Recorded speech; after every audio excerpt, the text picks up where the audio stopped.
Alright, everybody. Lycus, if you don't mind, please extol the virtues of the heroes of the prophecy and bring us into tonight's session.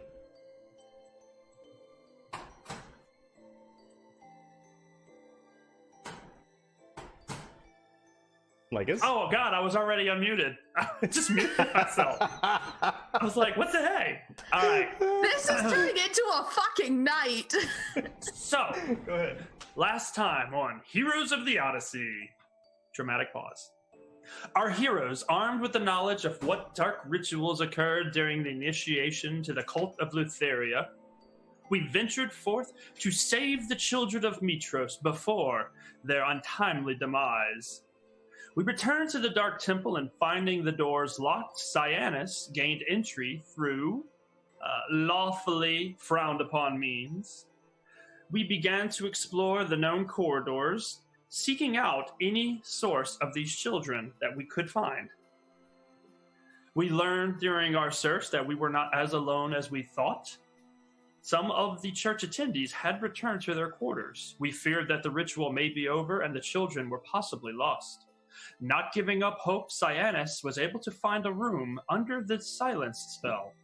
A trapdoor in the room under some crates led down into a cavernous dungeon, and we found the children that were going to be used in the ritual of Lutheria. Marshalling all the children into order, we began evacuating them to safety. Lycus, angry at the thought of what was happening, searched far and wide through this dungeon and is able to discover the remnants of the ritual itself. There was a container with some sort of dark, bloody-like substance, which turned out to be the sacrificial wine. And he was able to also discover scribing of what later to became known to the heroes, but not yet. We marshaled them out, and as one final farewell, Lycus, unbeknownst to the rest of his party, left a farewell present to the cult of Lutheria by setting the room ablaze and hoping that the silence spell would be able to keep the flames roar to a quiet whisper before it was at a point where it could no longer be extinguished. Fare thee well, you sons of bitches, he said, and left with everyone else to race back to the Church of the Five Gods. We ensured that the children would be safely protected and began to question the contents of the scribed ritual we found in the dungeon. We learned of an honored sage amongst the people of Mitros by the name of Vitalis, and we sought out his wisdom. Unfortunately, we found a very fat and obnoxious, gluttonous halfling, of the likes that even made Lycus uncomfortably sick to his stomach. Well, there we sought our answers. Lycus discovered that the dark ritual of the cult was used to chain the souls of the children to Lutheria. Cyanus learned that his parents, apparently in some past form, pissed off Lutheria, and he is now cursed by their wrongdoings. Aina learned that Titans and the gods are both in possession of the dragon eggs. And Euron learned the only way to bring back her family was to find their destroyer and force that person to bring the lost back to this plane. Fade out. And that's where we'll pick up tonight's session. And yes, for the chat, like they were saying, this ferret is broken out of its cage, and so I'm going to be holding it until the rest of my family gets home. So I will be distracted, but we're going to get through it together because we love each other. So. Need to know that ferret's name for reasons. The ferret's name is Kisses. That is fucking adorable. Is there... Hi, baby. Hi. She's very rambunctious. Okay, so heroes. You find yourself in the great gardens of Mitros, having recently spoken with Vitalis. You're surrounded by an immeasurable amount of gorgeous flowers, many of which you do not recognize, plants and herbs, waterways crisscrossing the stone paths around you. Around the entire great gardens is the immense ancient oak trees that set the boundaries here in the noble district of Mitros. The scene is yours. What would you like to do? All right. I don't know about you guys, but I'm just done with this day, like, entirely. Yeah. Like, didn't Versi say we could, like, go stay at her place? I think it's like... It's nearby. Yeah. And while the inn is nice, I'd rather not be too much deeper in debt with Master Nadegon than we already are. Although I'm just hearing the gnomes saying, oh shit, every time they have to haul Ina up. I was just thinking the same thing. I was like, I'm sure the gnomes are going to be happy not to see us tonight. They need the break. Yeah. I think it's good to accept Versi's hospitality. All right. You guys want to head there, and I'll just meet up. Gonna just run back to the inn and grab full-on Bulbug. Yeah, I'll meet you there. All right, cool. Sounds good. Alright. With nary a pause, you heroes head off to the town described that Euron is familiar with in the Noble District, often abandoned except in times of the Great Games, where Versi presides over as an impartial judge.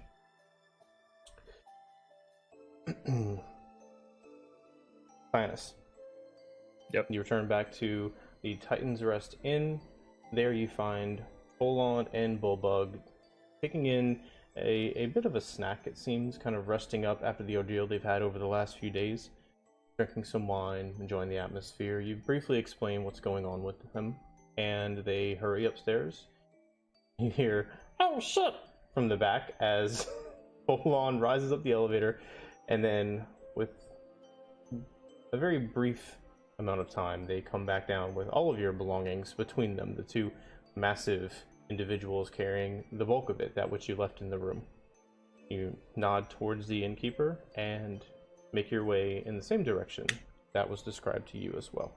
Is there anything else you wanted to accomplish in or around the Titan Trust, or before you made your way to Versi's? Nope. Okay. So, arriving up at the house indicated by Euron earlier, you see a very, very large 3-story house rising up from behind marble walls, solid, about 12 feet high.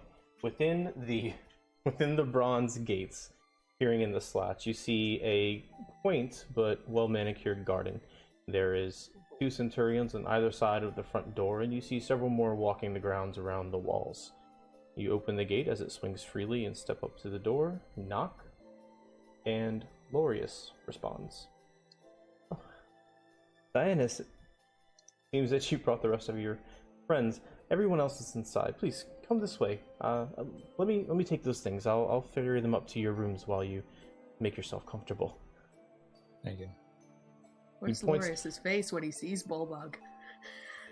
He points over his shoulder down the hall to a door, three doors down on the right, and you can see that although many of the areas of this home are well lit from the massive amount of windows on the outside, this one in particular seems to have a fire going or some other light source. And so following the sounds and the lights, you come into a room. It seems a parlor of sorts, with several long sofas and a dark oak type table in one corner, and everybody seems to be sitting around sipping wine or eating this combination of flatbread and cheese. The rest of the party, the rest of the heroes of the prophecy, along with Versi the Oracle. Versi herself sitting on a cushiony chair near the door with a slight smile on her face and just listening and taking in the stories as the heroes catch them up on everything that they have been going through since the last time you met. Dianus, welcome. I'm glad you made it. And new friends, so please, it may be tight in here with this many people, but make yourselves as comfortable as possible. We can move to a larger room if we need to. No? No? Okay. Seems like everybody is in. We need room I can sit on Folon. I think you'll be fine. Yes. Look, he's right behind you. So, as you were saying, you've overcome many trials and tribulations, and you seem to be doing well, making quite the name for yourself. Everywhere I walk in Mitros, people recognize me, but they also mention your names, which I'm not used to sharing the attention, I must admit. Quite odd. Well, we're glad to help you experience new things. I'm sure our stories pale in comparison to ones told of you, my lady. No need to flatter, Euron. You're already in my good graces. So, what next? I obviously heard you have completed the Great Labors, with 3 of them at least. And I hear rumor that you may be seeking the Ultros. Is this true?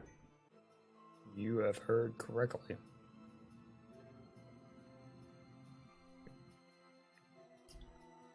Well, that would certainly be a story for the ages. The Ultros itself, I think, is a good quest to undertake, is seeing as how once you left the shallower waters of the Cerulean Gulf, much less traveled into the Forgotten Sea, Sidon could easily swamp a normal ship and, well, your story would be over. So yes, I think the fates have aligned to give you exactly what you need should you be bold and strong enough to claim it for yourself. I think there is boldness and strength aplenty among us, so yes. That I would agree with. And you hear a soft knocking sound echoing throughout the hallway behind Versi. She turns her head a bit, and you see Lorius shuffle past from somewhere deeper in the house, past the doorway towards the front door. And you hear the door open as Versi listens carefully. You hear some muffled sounds as Lorius is speaking, and he comes back. You see him approach the doorway and bow respectfully to each of you. I'm sorry for the interruption, my lady, but there is someone here who says they need to speak with you. And he froze. But that's it. All right, ladies and gentlemen, we thank you for stopping by. And he said... And fade out. Okay, Can you there hear we me? go. Yeah. I'm glad y'all never talk badly sort of about me when blew- that happens, because I can totally It sort hear of blew everything you through say. enough to say, like, and there's someone here who says they need to speak with you. There is someone here who said they need to speak with you. I do not recognize them, and they have a strangeness about them. But they seem harmless enough. In their demeanor, at least. Very well, Lorius. If you all don't mind. One moment, please. Show them here. I'd rather not get up. My legs are still weary from the travel. As you wish. Lorius comes out and then slowly walks past the door, and as he passes the door, he stops on the opposite side and kind of puts his arm out. Versi, the Oracle, as requested. Ma'am, may I present to you a Renatus? He says he has something to speak with you about. Before you all, you see a middle-aged human male, is bald with a long red beard that comes down almost to a point. It's well manicured. It's reddish brown with hints of gray within it. His eyes have a bright shine to them, and his cloak itself, going from his shoulders down to his feet, is dark gray, almost black in the shadows, and there's many glyphs of red inscribed in his cloak from his chest down towards his feet. Over his left side, you see a dark leather satchel. It's relatively large, bigger than a normal messenger bag, and despite his age, his eyes and his general demeanor have an uncanny vigor to them. You see Versi stand up and turn towards him, bow slightly. Renatus, is it? What can I do for you? Yes. A centurion pointed me in this direction. Told me I could find you here. I was wondering if you could help me. I seem to have misplaced my memories. Misplaced your memories? How do you mean? See, I don't know. I know where I am currently, I guess, in Mitros. But I don't know why. And I was hoping you could maybe point me in the right direction of figuring this out. There is something strange about you. She glances over to her shoulder at the rest of you. Do any of you recognize this man? Do I recognize this man? No. I rolled a 16 for history. Does that count? Looking at him, nothing in his physical appearance is recognizable. You have seen many people of the general face and not necessarily clothing, but you do not, any of you, recall ever seeing this particular individual anywhere in your travels or throughout your various lives. However, there is something familiar about him. Something that kind of gnaws at your consciousness, as though you feel like you have met him, but at the same time, you haven't. Father Christmas?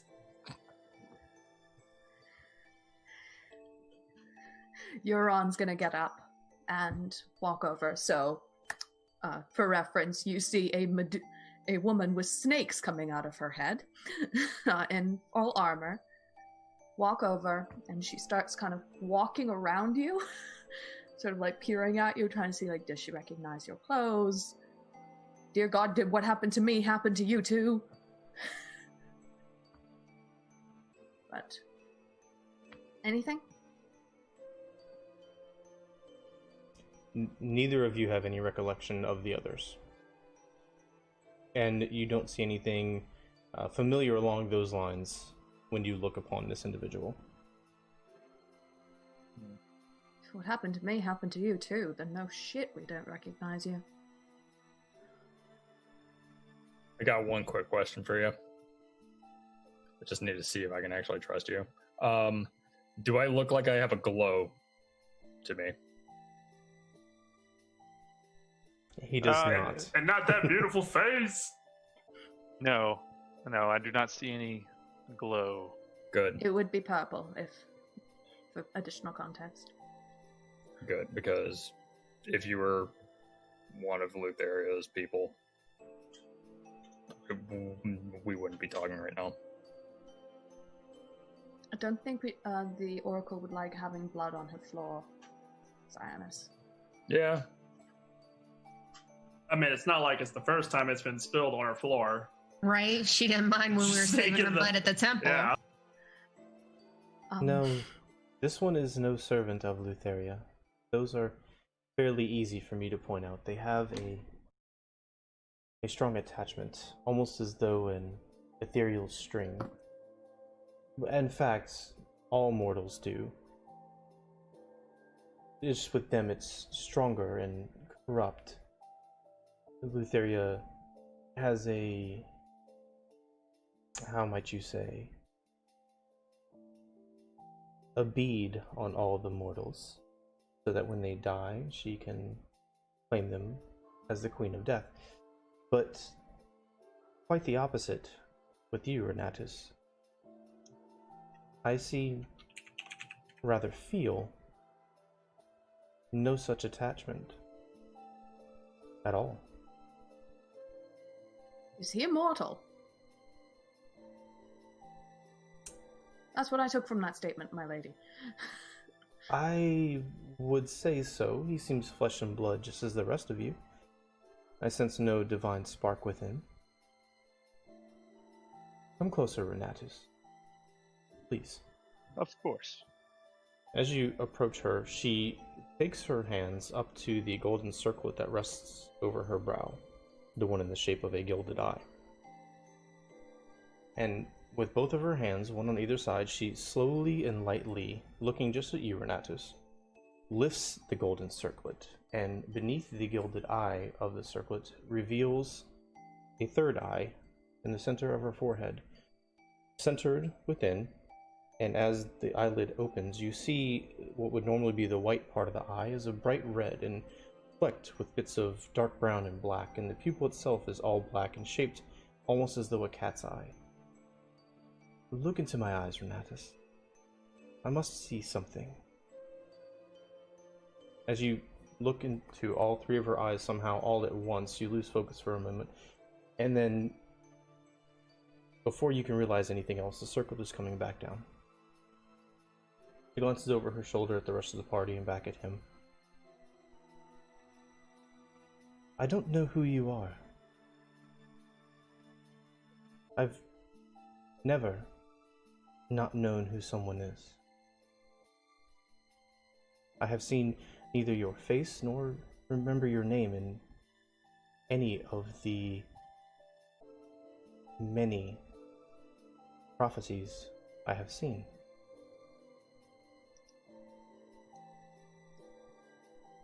This is quite strange. The god of death has no attachment to you, and I've never seen you before.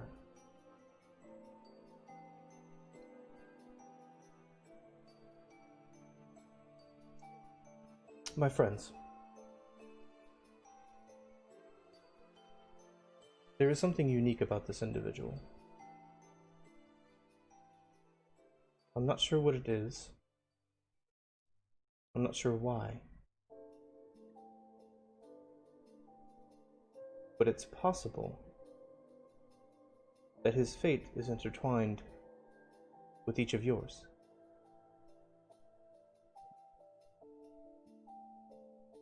Tell me, Renatus, have you ever heard of the Isle of Yonder? I have not. There's something in you old, Renatus. You have old blood. That much I can sense, which is illogical, but it is what it is. The Isle of Yonder holds some of the oldest buildings and artifacts that escaped the First War, the ones that have long been forgotten. Perhaps you may find the answers you seek there, although I would not advise going alone.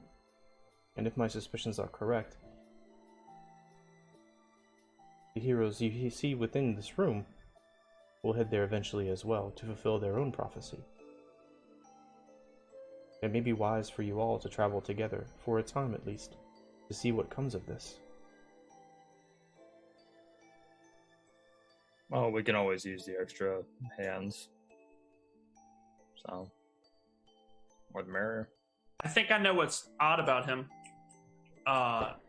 Especially with present company. He's human. I mean, it don't get much odder than that with this group. I was. Yeah, but you ain't. Yeah, well, keyword there being was. Was. Got it.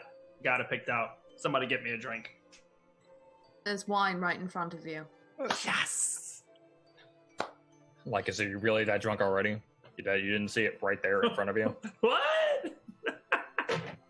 Almost on cue, you see Lorius walk into the room with a large pitcher of fresh wine, and after you have filled your cup, Lycus, he takes the nearly empty one and bows to each of you and exits the room quietly. Hey, Lorius, you're awesome. You are as well, Lycus, but you know that. He turns and walks out. It's so good that he remembers. Thank you all for, I guess, joining me on this trip. We would be happy to have you come along. With the amount of trouble we run into, we could always use another set of hands. Or whatever talents you may have. Well, Do we need to take another oath of friendship? Nah, we don't know him that far yet. I do not think it would harm you, but at the same time, I do not know if it is necessary, since, honestly, I don't know if he is necessary to fulfill the prophecy I saw, since he was not in it. Perhaps there is one I didn't see, or perhaps the fates themselves have changed things. There is far too much I don't know for me to be comfortable with.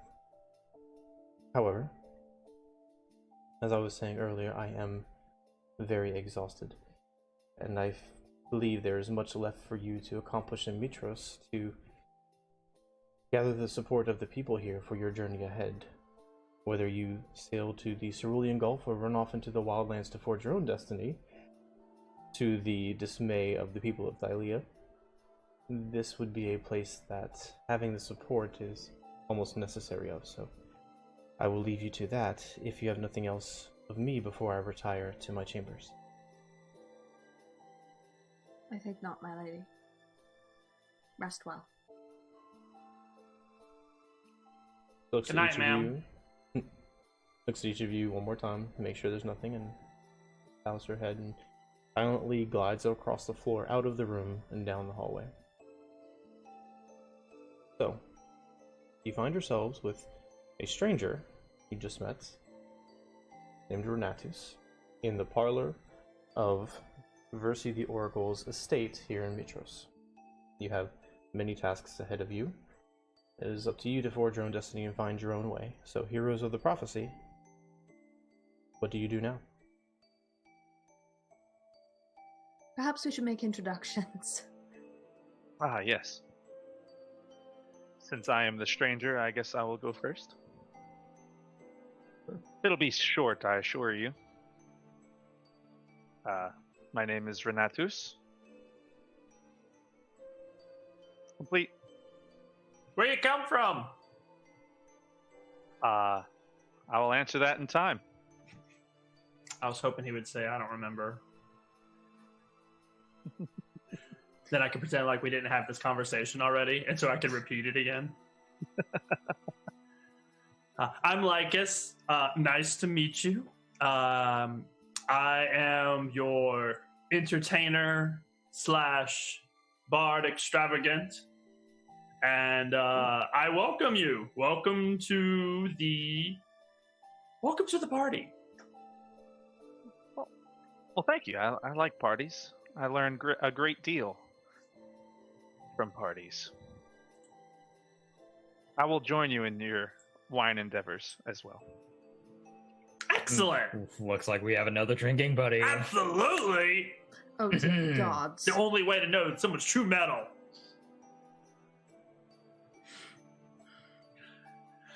I'm Euron. It's a pleasure to meet you. I'm the one who I stab at things with a sword. That's pretty much my role in this group. Oh, well, let's just keep the pointy wind away from me, yes? Should things go as they are, and you will never have to face it. Awesome.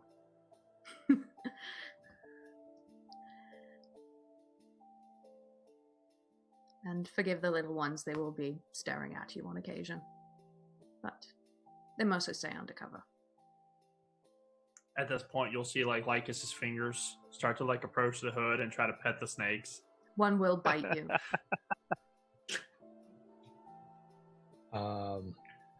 My name is Cyanus. I know, it's kind of weird seeing two satyrs, like, with each other, right? Basically, I'm just... I know people around here. Not exactly the best people, but I'm trying to be better. At least you know.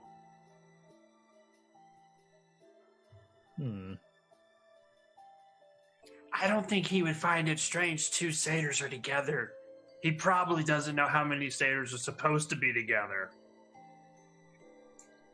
I mean, look, it's weird. Like, our entire group is kind of odd. That's what we are. We're just the odd fellows. I'm going to take out a book and start. Would you mind if I jot down some things? It helps. Sure. Oh, you can write. Oh. I can write. Oh, yes. very well. Not many people here can.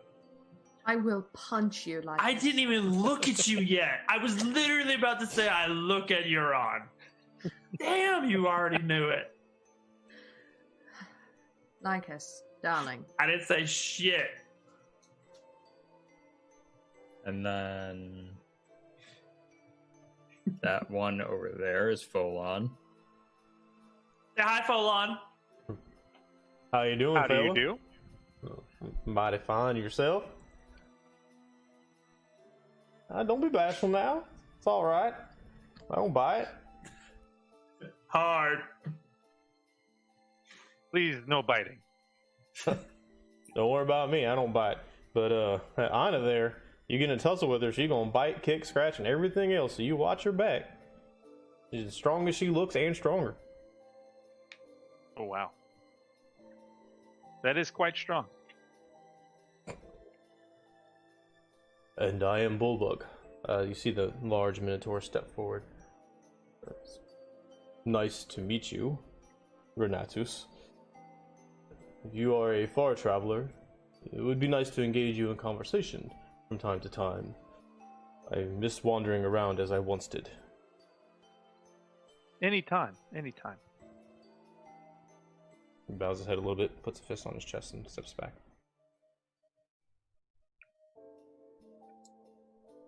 Don't mind him. He owes us the oath of service. It's a long story. Lycus. I'm sorry?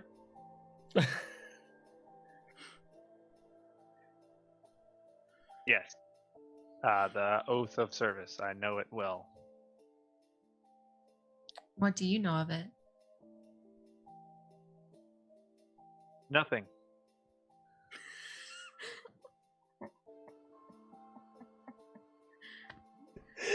Yeah. It's a no. We should... If whatever you tell Service. me, I'm going to write it down so I won't forget for next time. But, you know. Let's I see. feel as though we should get a sense at some point of go through general things and see what you know and what you don't. That would be helpful. Yes, to my cause. I do know, try not to make a ruckus in any place that I've been. We are a ruckus. I can tell you guys are a riot, but the best things are learned in riots, I think. If you're talking, Josh, you're muted. I know. I'm pointing down. I'm pointing at you and mouthing the word ruckus. It looks like you're pointing to me. It looks like you're pointing at Julia. Yeah, I know. Now I pointed down because I realized Then- the cam headed over. Ah. All right. So, how about this? I know. You said we have a meeting tomorrow with what's his face, right? Yeah. The employer of pale-faced, raven-haired lady. Aaron Nerdigon. Sure. Well, how about this? Just spitballing. After the kind of day that we've had, I think tomorrow we just need to chill out, relax, make ourselves very presentable for when we go talk to him, because he's supposed to be like the biggest dude here. Don't want to have like a bad first impression with him. We can go to the bathhouse, just hang out. I believe, Lycus, I owe you a platinum package deal at the bathhouse, so... Oh yeah.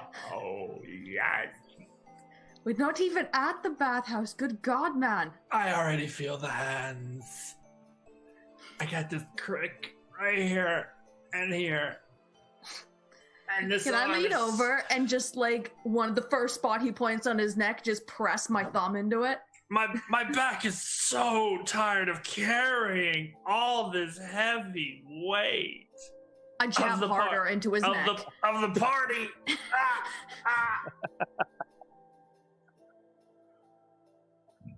He is And the then- one who, for if you are injured, he is the one that will patch you up.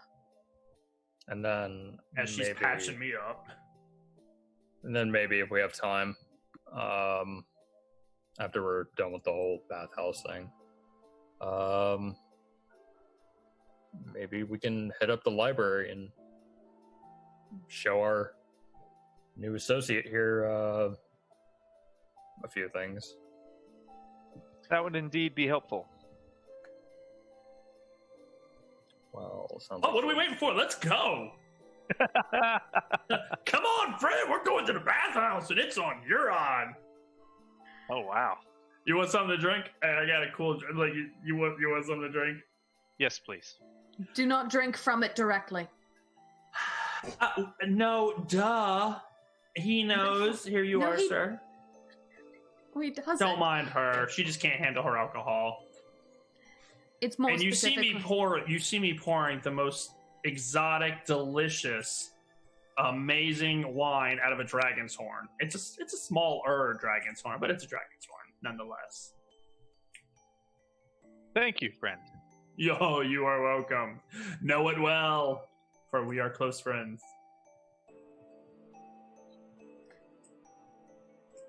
It's quite good. Alrighty, now that we're all nice and toasty, shall we get going? Because I am tired and I'm looking to get rubbed. I'm supposed. Does that mean bathhouse tonight? Oh. Or Science, were you thinking tomorrow? Oh, are they closed now? I don't know. What time is it? Like, I don't even know what time it is. It is early evening. The sun is still up, relatively high in the sky. Oh, yeah, we can get the they're evening still rub open. down. Yeah. Yeah. Yeah, it's the evening cruise on. We're good. We're good. Lycus, I thought if you wanted your evening rub down, you'd go down to the Roost. How dare you? This is not the time or the place. That comes after.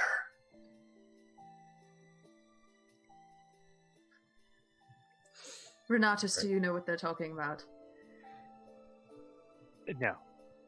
The Sirens It's probably Roost better if I is- don't. Yeah, let's keep it that way. We'll introduce him. No worries. One day. One day, friend. Yes. All right, let's get going. Come on. And y'all just see like a hell of a pep in his step. All right. Like I thought he was Cyanus. sore. Cyanus, hold on. I remember how much this costs, but money. I mean, Considering it for a moment, Euron, you remember that the bathhouse, all the bathhouses, but notably this one, the finest bathhouse in Mitros, they are all free. They are public services, essentially, funded by Queen Valis and various taxes and things amongst the city. However, there are many acolytes of the Temple of the Five that look for donations to help keep the bathhouse running and also to fund the temple and general worship of the Five as well. 15? yeah, that'll be fun. All right. Yeah. Well, pull out And 15 they gold. do accept tips. So I got you. But she's buying me that platinum package, you know what I mean? She gonna need that money. Mm-hmm. But making your way through the noble district as the sun sinks lower in the sky, the streets are very busy. There are more centurions about than you normally see, and all the nobles that you pass seem to be almost glancing side to side, walking and taking things in a little more nervously than they have been in the days past you've seen them. Not much to cause alarm, but enough to take notice of. I wonder what Once everyone's you- getting. Oh, sorry. Go ahead. I was just saying, I wonder what's got everybody in a little bit of a tight wind here. If we pass by a centurion, I'll catch him and just say, "Excuse me." Yes, my lady. I'll soft voice and just go, "People don't look nervous. Has anyone else been caught by the lady or petrified or?" There was a house just there, and he points to a direction over your left shoulder. You see a centurion outside, standing guard, and one walking around towards the back as you glance. Their entire family. No children, but their entire family was taken last night, turned to stone, as is typical. And also, the people are worried about a possible reprise from the Lady of Dreams. It seems her temple caught fire. And so everyone's on edge, especially here in the noble district, between the two threats. So the king has made a show of putting more centurions here to keep the peace and reassure the people that fund the majority of the city. I see. Thank you. As we're like walking away from this, I'm like, oh crap. Looks like the lady's wanting everyone to be a little more aggressive. I mean, it's like 4th or 5th case this week that we've come across. Lycus, Yes, ma'am. you were the last one out. Yep. Lycus. What? What? What? She just doesn't, she's face in her hand, just walking. What? She is so weird sometimes. Rounding the corner, you see what most of you know to be the bathhouse of Valis. A large, rectangular, open plaza with many marble columns finely engraved with vines and flowers rolling up and twisting about these columns themselves, 30 feet high, stretching into the sky. The top of these pillars have a single marble slab around each of them, and glancing within, you see 2 large baths, both the size of well-proportioned swimming pools. The one off to the right-hand side of the plaza, you see steaming with hot water and letting off various strange but pleasant herbal aromas drifting on the wind towards you.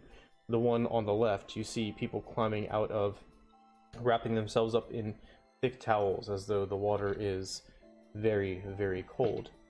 The buildings are connected a bit with a walkway that's lined by trees, and then behind them there's 2 other buildings that are closed in, but those of you familiar with Mitros know these to be 2 huge gymnasiums where people go to exercise and forge business agreements, gossip, socialize. It is quite the sight. Sorry. It is quite the sight in the noble district for those who do not wish to conduct business in inns and things of the like.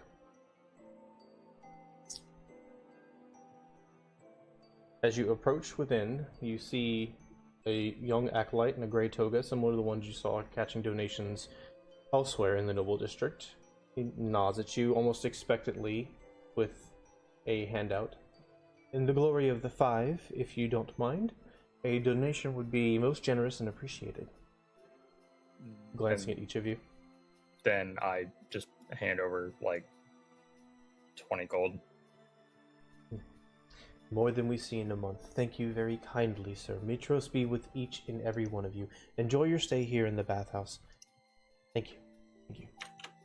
As you walk in, you see several servant individuals of various races, male and female, with long white togas that drag on the ground behind them, carrying silver platters with towels and cups and goblets and various oils and things of that nature, scattering around in amongst the crowd here in the bathhouse.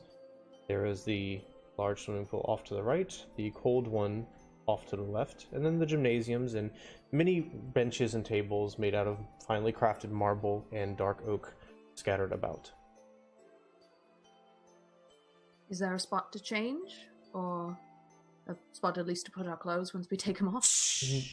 There is. There are small buildings. Lycus starts stripping immediately. There are small buildings on either side made out of a fine wood, and you know that to be the personal belongings type areas where you would go to get into your towel. And however, it's not, a modesty is not a thing. Bathing in the nude amongst the people is a very normal practice, and not outrageous at all. Ina's looking around extremely hesitantly. This is very, very weird and strange to her. That's what it is, rotten. I don't know. I don't even know what a rotten egg. I mean, I don't know what they would say here. Rotten egg probably would stick. Last one there's Sidon's kid. Last one that's related to Sidon. Like just clothes everywhere. The windpipes go down next to the rock quietly, of course, and then cannonball. Much to the pissed offness of everybody else in the relaxing pool. Euron will just kind of pick up Lycus's clothes and go look over to one of the spots to put personal belongings. A serving lad comes up and has short cropped blonde hair. He bows to you and takes it from you and scurries off into the building off to the right hand side. Did you get in the hot pool or the cold pool, Lycus? Please. I launched in the hot pool. I gotta let the goods hang. The water splashing onto the side, everybody stopping in a 50, 100 foot radius and looking at this. I come up for air. Kind of taken aback at this very obvious breach of decorum, or muttering amongst themselves and turning back to their conversations. Ina, do not do that. Just pitter patter, just doggy paddle around. I goat paddle. The goat paddle. I'll go find a spot and take off my clothes and wrap up in a towel. And then slip into the pool, the hot pool, in the way that one is supposed to go into the hot pool. Climbing down, the pool itself is not deep. Maximum depth is about 3 feet, and around the sides and even within the middle of it, there are many submerged tables and benches for people to sit and enjoy the waters. And you can go out a bit into the more open areas to actually submerge and bathe and use oils and things of that nature. But as Euron removes the towel and kind of slips in as unnoticeably as she can, several individuals cock their eyes kind of sideways and shuffle a little bit further away. She might, you know what? Fuck it. She's probably still uncomfortable. She's probably still wearing her headscarf. It's looser, but it comes still off. Be on. Let it out, girl. Come on over here. Splash, splash, splash. Unless it's tied around your physical hair. Like if it's physically tied around your head, I'm not gonna rip it off. But like if it's like just it's partly wrapped around her neck, so it might not be good to rip it off. Yeah. Okay. Disregard.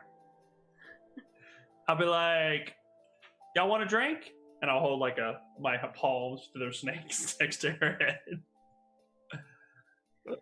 I'll be like, Euron, you might get in that spot. I will actually, for once, be nice. I'm not gonna punch him in the back like I want to.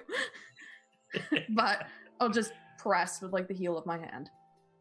Perfect. I will definitely go find the a cold side, kind of not secluded, but like kind of in the middle somewhere, and then just kind of peer out and take in all of it. As your legs, the water climbs up to your legs, it's shocking how cold, almost as though you should see bits of ice floating around, although there are none. And you see everyone else is huddled much more closely in this pool than they are in the other one. Most of them, however, seem to be athletic types, soaking in the cool healing properties of this large ice bath. Ice bath, nice. I enjoy it. I know, Cyrus. What are you doing? I'm just gonna get into the hot bath. Like Okay.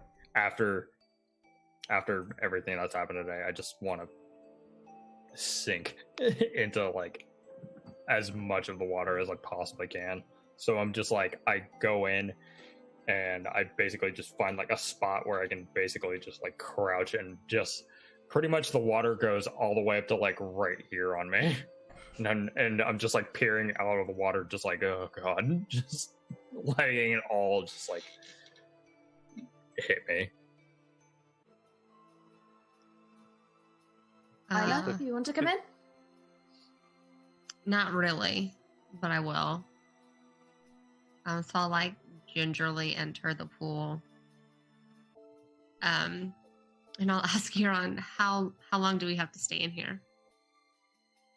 As long as you like. There's sometimes they try to not do it too long because some people do faint from staying in the hot water too long. But as long as you feel comfortable. Okay. I'm just going to stand there, wait for time to pass. This is a very unfamiliar sensation for you, this abnormally hot water.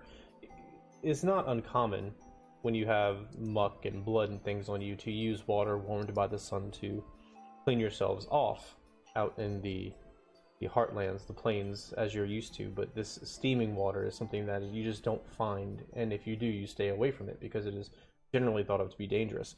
So willingly getting in here is strange enough, but then as you soak, you feel your muscles begin to relax and this strange warm sensation rise up into your chest. And before long, it's actually quite soothing.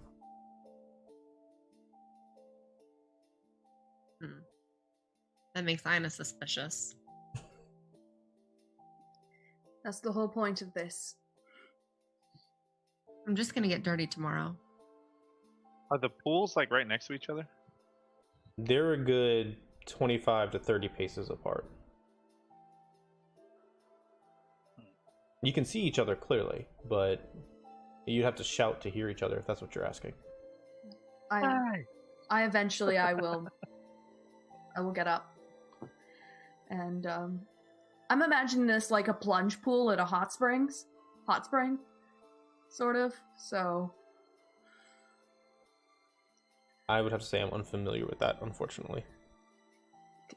Oh god, I don't know the content. It's meant to be you get nice and hot, and then you jump in and go, oh dear god, hop back out, go into the hot water.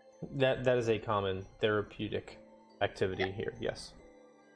She will come over and step into the cold water, and all the snakes like viscerally like contract against her scalp. And she's just sitting there looking just like, how are you in here for so long? Oh. Quite nice. I don't know about the other one. The other one's steaming, so. I am. It gets, it's cold when you first get in, but then your body just naturally like warms up a little bit. Like if I get out right now, I'll be freezing. She'll shrink down and like go up to her neck, and she's just like, Yeah, it'll be fine. Maybe it's because you just came out of the hot water. It's worse. I'm also slightly reptilian. That probably does not help. Many people come around serving individuals, even within the pools, and walk around with those silver platters offering you wines and teas and oils to rub upon your body to clean and perfume yourselves. And you are enjoying the bath. There really isn't much else here, but you're welcome to enjoy the scene and discuss things as long as you like. Definitely trying out all the perfumes and seeing which ones like complement my natural, Musk. Try that one, the sandalwood one. I think you'd like it. Sandalwood. Okay. Well, yeah. Sandalwood, please. There's a sandalwood one. There are two that smell like herbs and of different types. One's a little bit of a spicy smell. One's a little bit of a more musky smell. There are flower juice oils, and then there is even this strange smelling oil derived from a fish. Not bad, but it's definitely unique. I'm gonna try the fish one. Out of sheer curiosity. Put that one on some food. Let's go with that. Yeah, Ina moves to the other side of the pool. I want zero things to do with fish smelling things. Does it actually smell like fish? No, it does not smell like raw fish, but it is derived from fish oil. I guess there is a little bit of a reminiscent of smell from what you might take in from around the harbor, a general sea type smell, but it doesn't smell as though you're eating or walking around raw fish or anything like that. No. Oh, my neck just cracked. Ah, that hurt. All right. After we're all kind of just mingling for a little bit,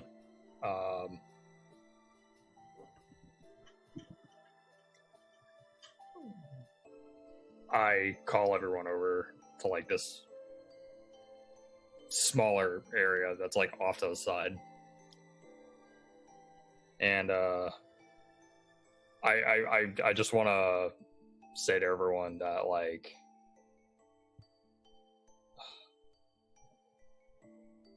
I don't know how the hell I'm supposed to like deal with that stuff that we saw earlier, because the kids in the temple thing, that was way more than I was expecting. But like I know we're supposed to be the heroes. I know we're supposed to be like holding ourselves up. Like I think any commoner out in the city, they would have seen that and they would have just like thrown their hands up, walked away, and be like, I don't want any part of this. But I know we have to be better than that. I know all of us have our own thing that has to keep us going. So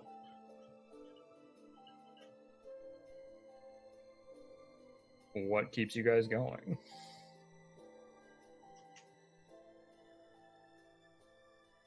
I'll go last. I mean, I'm the one that's bringing this up.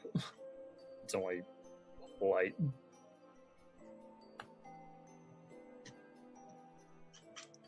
Well, I would like to just say that I'm trying to figure out what I am, who I am, and trying to figure out why I'm here.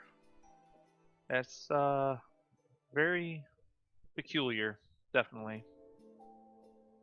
But when I do figure it out, because I will let you know. You seem like a smart fellow. I'm sure you'll figure it out. Yes, thank you. For me, all of this ends in finding my family and bringing them back. I don't even care if this never gets fixed. I have to find them. It was my mistake. I have to find them. I have to make sure they're all right. And whatever horrible bullshit is in the way, my wife and my son are at the other end. And my mother and my father and my brother, and I have to find them. Okay.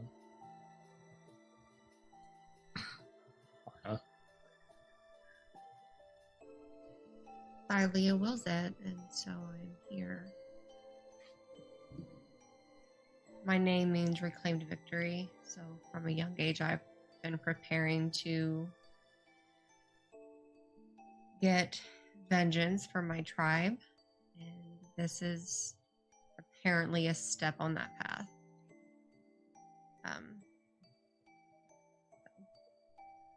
If it were not for Thylea's direction, I would not be here. But as it is my duty and my purpose, I am.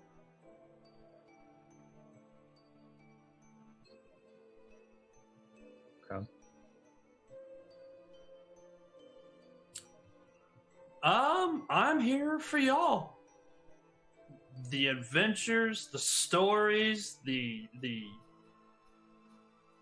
everyday, the fine drink, the excellent food, the amazing companies, the banter, the barbarism, as he looks at Aina, the strength of us all, everything. That is why I am here.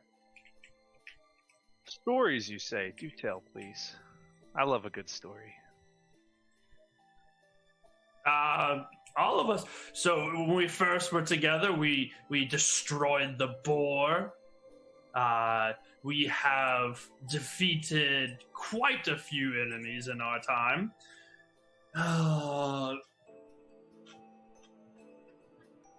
And you just see me like get stuck in this position. It's like, What kind of story would you like? We have stories that have happy endings, stories with many bumps in the path, stories that have no ending, stories that will maybe make you sad. I feel like all stories have their natural place, and one can take something from every story. So I like hearing them all, but not all at once.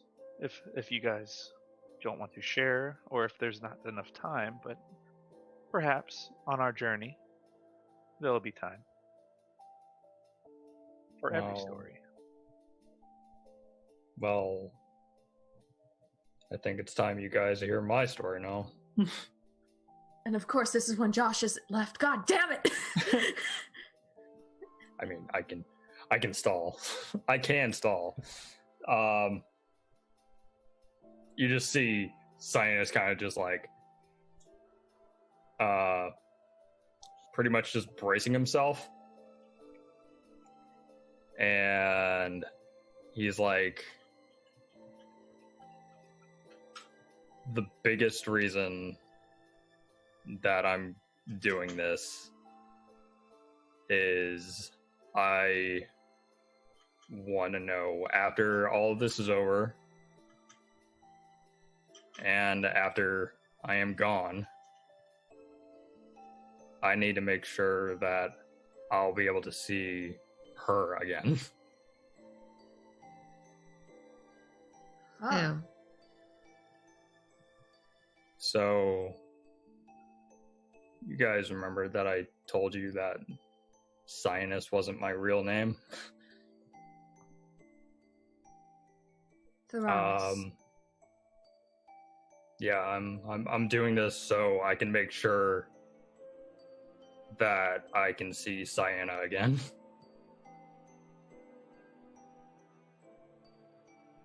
Is that how you... Theranos. Cyana. Is that how you picked your name? Yeah, it's kind of like my tribute to her.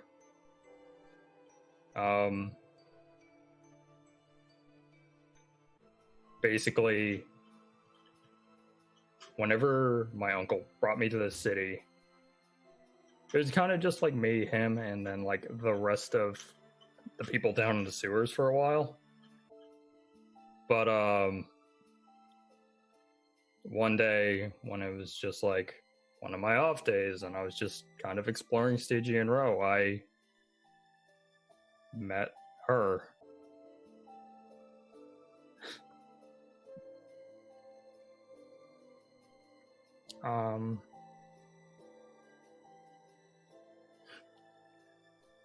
We had a little place down in Stygian Row for a while. We eventually wanted to get out of the city. And then I came home one day and she was gone. Like, I know there's no way she's coming back from this. Like, she was dead. Like, I know she's dead.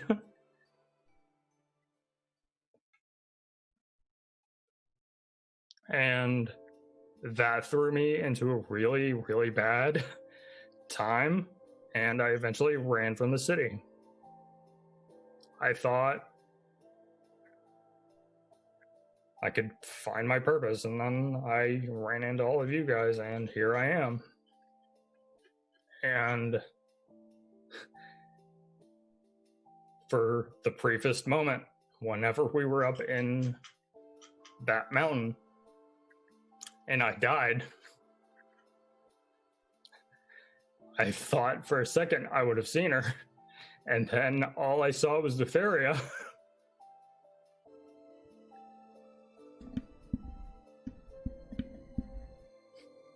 So I'm gonna make Lutheria regret she brought me back, because I'm gonna take her out, and I need to make sure that whenever I'm actually gone, I actually see her again.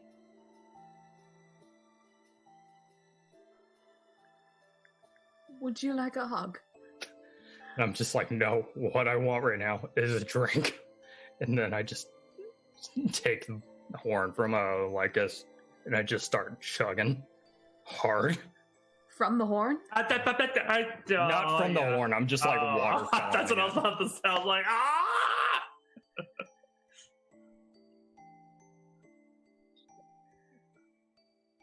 So, yeah, that's my story. So after that, and that long pause, because it would have been weird if I'd talked right after that. Why is it a big deal about drinking from the horn? You know what? I think your first experience should be known and not told. But it's interesting when you drink from the horn. But don't do it until we tell you you can do it. I mean, hell, after we get back to Percy's place, he can go ahead. Because, hey, Percy didn't see anything. Maybe he will. I will talk around it. The horn is magic. You can probably tell by the fact that we've never had to refill the damn thing. That was a question. I was just sitting. But The magic is different when you pour it into a glass and then drink from the glass versus when you actually drink from the horn. Different effect. interesting. May I? When it's safe, I'm guessing. Of course, we'll be happy Totally. to share it with you. When it's safe to share the wine from this dragon horn, my friend. Well, I think I'm about prunediest one can be. Even my hooves are softening. I do believe that I shall retire to the rub-down tent. And I guess, where are we retiring for the night? I'm going to sleep at Percy's. Yeah, we might as well. All our stuff is there now. Yeah. Mm-hmm. I wonder if we'll actually have our own separate rooms. Not that I don't like sharing a room with you all, but I could use some privacy away from you. You're a bit intrusive. As I'm walking away now. I am 75, but I'm very quiet. I'm like, I am fairly certain that he's the one who set the temple on fire. Why would you think? Never mind. You're gone.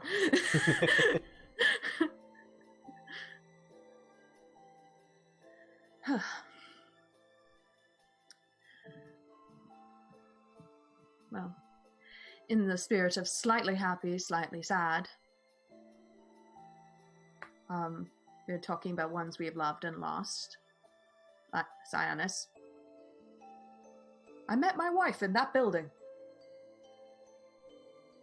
And I was supposed to guard it during a business meeting that she was having with her family, and I knocked an entire platter of goblets of wine all over her.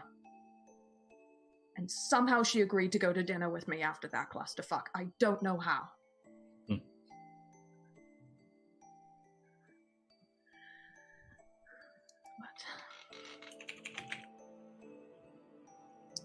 It is the hope of more of those messes that I will find her after this.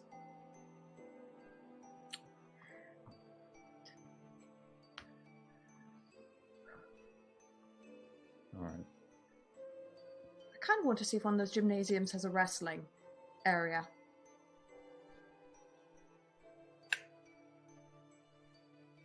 They do have wrestling and nudge. bare knuckle boxing and any other type of sport that you can imagine appropriate to the city. I'm gonna go beat up a man. I'll be back.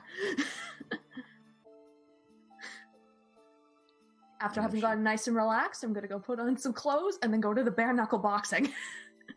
We do not need to roleplay that if we don't want to. Well, There you if go. she wanted to go fight someone, I know a place. What's everybody else doing? Lycus went off to Verces. Buron went to go fight. Anna? I'm going to get out of the pool and dry off and go to Verces as well. Cyanus? Renatus? Renatus? I will walk back to Verces as well. I don't want to be the only one here. And I'm also walking back to Percy's, just drinking the entire way.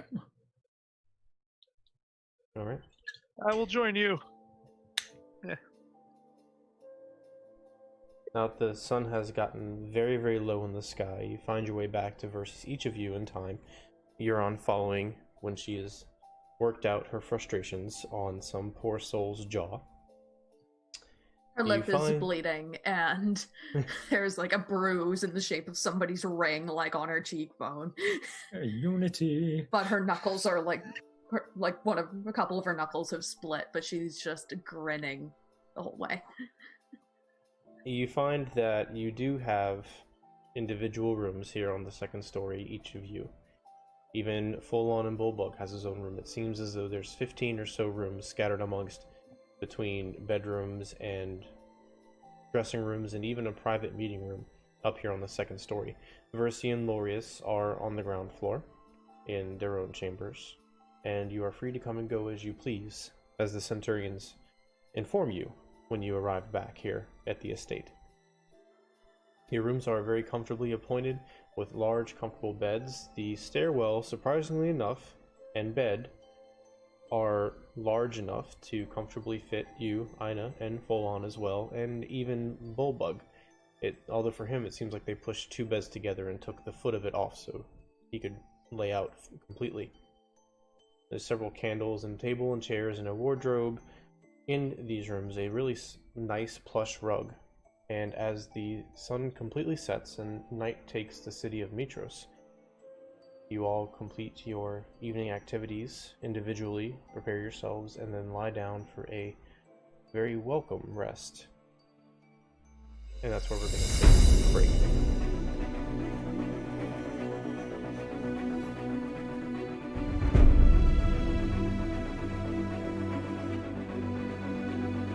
I'm gonna get squished. And we're back. So, hope everybody had a good break.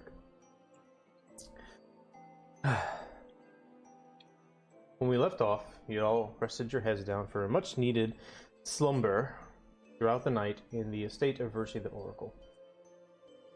The night passes uneventfully, you fitfully gain some rest, and as you open your eyes with the sun cresting over the eastern horizons, the sounds of the Mitrosian peoples setting up shop and wandering around the noble district, you each come out of your rooms, see each other in the hallway. The scene is yours.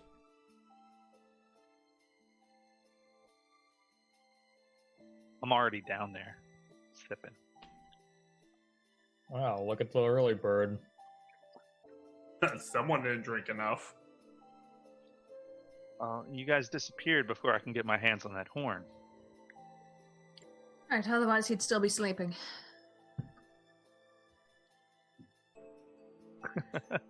She speaks the truth.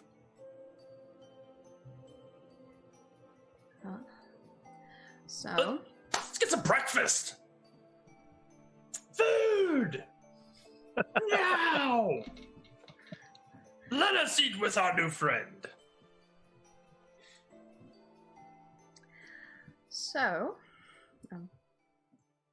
Probably just like trying to halfway through eating an apple. So, we do have a dinner invitation for tonight, but is there anything you would like to do, our new buddy? Is this not good enough? Am I in a poor choice here? I figured Well, this would get me much anywhere. Right, I probably need something different too. I think there's a tailor in the Agora, or something along those lines. Or... There is. There are several tailor type types. Men, women, and non-human individuals. If you need it, you can find it in the Agora, sure. The three genders: men, women, and not human. Jesus. I need to find an all-encompassing. They're Boom. for all types Folks. of people. Folks! I'm gonna use people. Folks. For all type of folks. So, yes, you could easily find something quickly in the Agora.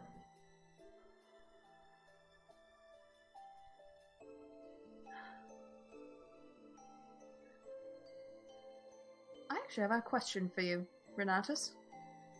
Yes. So I stab at things with a sword. He stabs at things with a spear.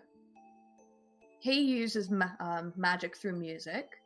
She hits things extremely hard with various different things. What can you do? I will let you know where the enemy is, and I carry a stick with a gem at the end, and I hit them with it. Interesting. Are you a soothsayer? That's my only point of reference. I don't know what that is. He was like the wise man in our tribe that spoke directly to Thylia. I do like the wise men part, so I'm gonna say yes. He was of no use in battle, though. Ha! I'm quite spry. You can fight. If it comes down to it. For my life, definitely. How do you fight?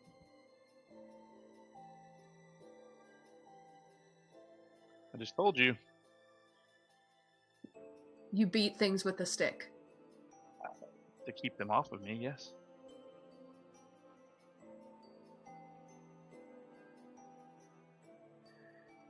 Well, that'll be fun to see. I want to see that. I want to see him beat things off with a stick. Is that backyard? Yes, let's have a demonstration. Okay. I know I'll you be and me. your sparring partner. Sweet. Can't wait Alright. for this. So you make your way out of the estate, the estate residence itself into the back garden. There is a large courtyard there surrounded by nice bushes with some very unique looking, almost bell-shaped purple flowers. Enough space for your purposes. Folon and Bullbug follow you all out, hearing of the promise of a fight, since they have both faced Aina toe-to-toe, and this stranger seems to be more than willing to take her up on the challenge. They sit down, lean back. They both have a little bit of a smirk on their face. Each of the rest of you are out there. Whoever would have gone, I know Aina and Renatus went, and Euron sounded like she went. Lycus, Cyanus, what about you? I want to see this. Oh yeah, I want to see this guy hit someone with a stick. Alright. So your friends gather around. Lorius and Versi were not there when you woke up in the morning. You both get your places 15 paces apart. Ready yourselves. Go ahead and spar. Okay. I'm in Do you charge. of it. always do this with your friends? It's quite odd. Yes. It keeps us sharp and on our toes. It's also how we show affection, I think. Wonderful. The harder she hits you, the more she likes you. Awesome. You see Bullbug smile gets a little bit bigger as Aina starts charging towards Renatus. That's what you said you were doing, right? Oh, yes. Okay. Does he duck or do I just bowl into him? I'm waiting gonna for y'all. dodge. I'm letting y'all I'm in gonna, on this. Go ahead. I'm gonna like dodge and like swing at you as you hopefully miss me. All right. Does anything happen when you swing at me? Like, do I feel magic or do I feel anything other than just like a stick, I'm like tat swinging me? a stick at you. Both of you make attack rolls with whatever you're using. Sweet.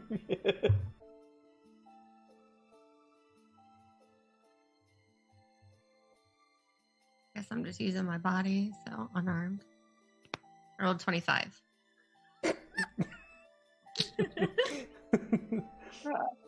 Renatus, go ahead and roll your attack roll too. Sure.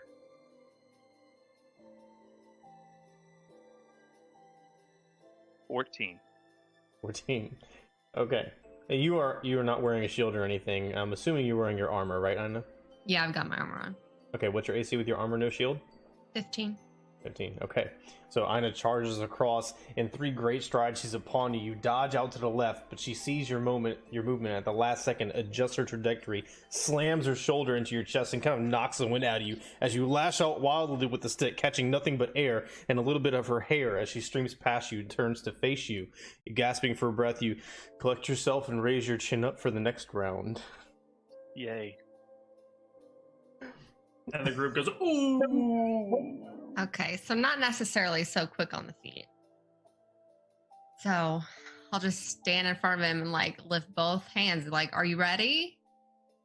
You ready now? Yeah, let's go. And I'm just gonna like jab towards his face. What are you doing? You go ahead and get attack roll. What are you doing, Renatus? Dodging. I'm gonna like. Okay, disadvantage. Woo. Disadvantage. Sweet. You don't do For me. anything for this. Yeah, disadvantage for Ina. Rolled a 17 and 18, and I have a +6. All right, yeah, just whap, whap. 2 quick jabs right in the chin and then the shoulder. The first one, you see Renatus' head kind of knocks back. He looks dazed for a moment, and Ina sweeps in for the second one, kind of cocks her head a little bit and slams out at his shoulder playfully, throwing him off to the side. Thought you said you could fight. So I'm gonna be holding my face like this, and then am I facing her or am I facing away? You're facing her. I'm facing her. Hmm. So I'm gonna be holding my face, and as I pull away, there's gonna be a strand of silky blue in front of my face like this, and then I'm gonna look surprised, like You see, as his hand comes away from his face, this ethereal energy, wispy, floats almost like the breeze would catch it and drift it away as smoke, but it stays solid and it strings out almost like a snake between his middle finger and his forehead. As he pulls his hand away, he seems to notice it. It looks perplexed for a second and then shocked, and he slams his hand away from it and it disperses into the air, and he glances around worriedly for a moment and is kind of stammering as though he's trying to say something, but he can't quite find the words. Is it Well, that's possible odd. is it possible to forget that you can do magic?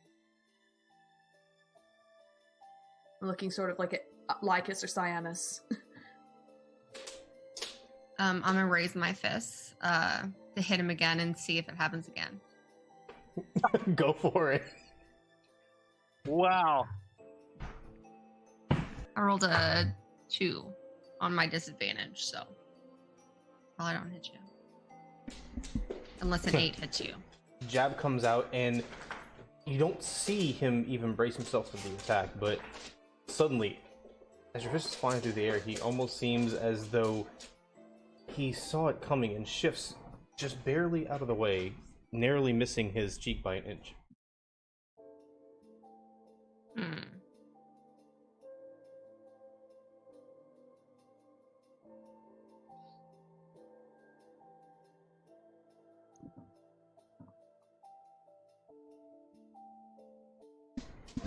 I'm like, oh god. Okay, I'm gonna pull out my great axe and swing Okay. it. Not to maim, not to hurt, but I just want to see if I can get like a bigger reaction using a Okay. bigger weapon.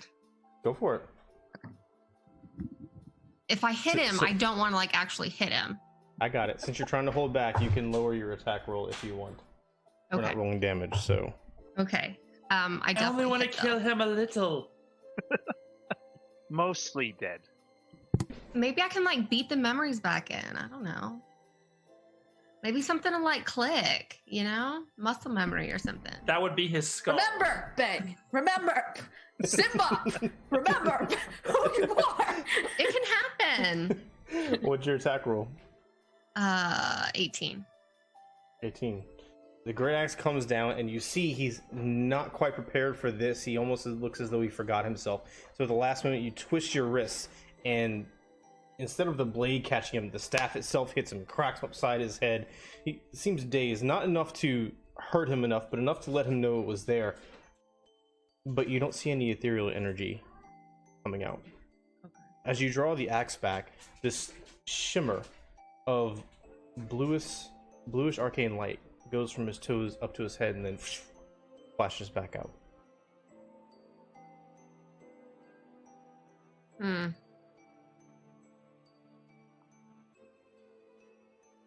Are you attacking me at all, or you're just like pure defense right now? I'm scared for my life right now, so I'm gonna be full defense. I'm gonna say that. Okay. And then from what I saw, I want to I want this to happen is basically the darkness spell. I want to just go off. With me being the epicenter. Okay. So as you see, Aya holds back for a second, not sure what to make of it. Renatus glances around, and his eyes go from their bright blue to pitch black. And then suddenly, out of nowhere, this throbbing, pulsing sphere of pitch black emanates out from the middle of him, taking inside of it as well Aina, as near as she is, and completely blocking view of everyone else around him. The last thing you saw on the look of Renatus' face was one of shock and misunderstanding, a surge of something inside of him he couldn't quite grasp. Oh shit! I ain't seen that one before. So Aina can see nothing. I am enveloped in darkness. Completely. Can't see the hand in front of your face. Like I'm a rear up and just like back up, like the horse on Beauty and the Beast fighting wolves. Just like, nope. You see, you hear and then see Aina clamber back rapidly, dust kicking up and grass flying as she quickly retreats out of the sphere. And once she sees light, she looks around, sees Lycus, Euron, Bulbug full on, and looks back at this pulsing, inky sphere of arcane energy throbbing in and out, almost unstable in its origin, before it collapses back in on Renatus, and he stands there slack-jawed, looking around at each of you. What did you do? Fuck! That was all you, dude. What did you do? Hell yeah! Yeah. Can you teach me? I mean, I could teach you a lot of things. I just saw, I guess, instructions. That's what like came before me, and I just did what it told me to do. Instructions. Okay. So you're not much of a fighter, but at least you know how to hide. And he doesn't have a spell book, right? Like, clearly obvious there was a book on him or anything. Are you holding your spell book, Renatus? I am not holding my spell book. Okay, that's why I was just curious. It is in I don't know that. The book is in my satchel that it's on the You ground. see him holding nothing. Yeah, Like yeah, that's what I was making sure. Like, Mhm. oh, that's interesting. I haven't seen magic like that in a while.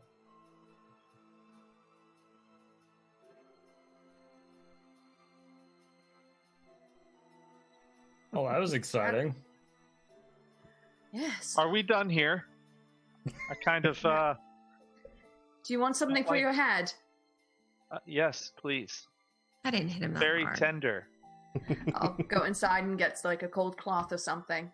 And as I kind of Aina walk rolls past, her eyes. and as I pass by the bulldog, I just go, Punk ass Bulldog. bitch.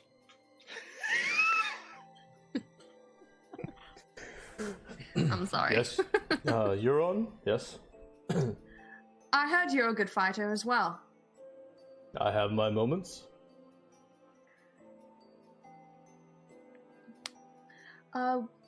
Would you mind giving me a morning workout? Sure. Just let me kinks out of my back here. I'll go in, And- get my cold cloth, come back, gently toss it towards Renatus.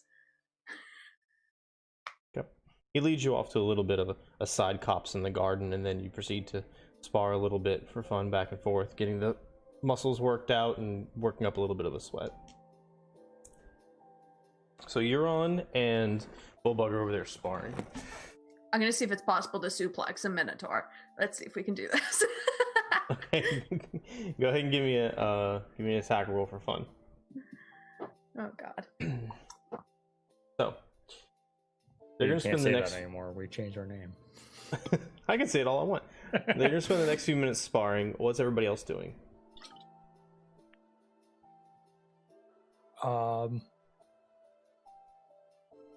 I'm standing like opposite where Renatus is standing and just giving him like the side eye because that was really weird. So until I figure it out, I'm just kind of like,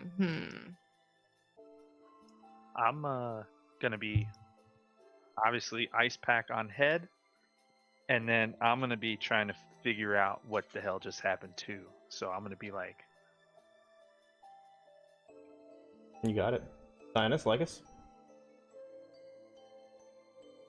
Anything I'm special? gonna be wondering what kind of magic that was, kind of thing. Of like, oh, that's interesting. But other than that, I'm just gonna be enjoying my breakfast. Sinus, anything in particular? Like after watching all of this, I'm just like,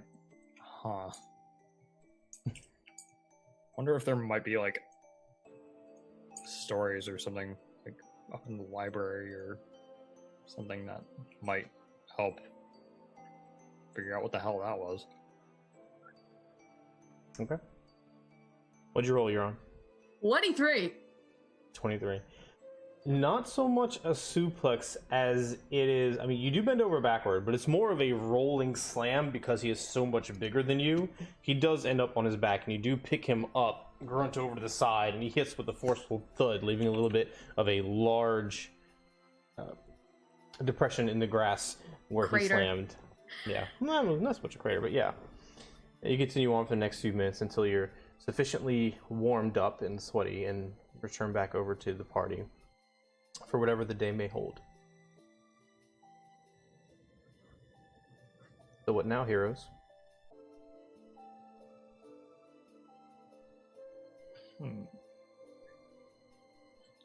Alright. Let's see, how do we kill a day?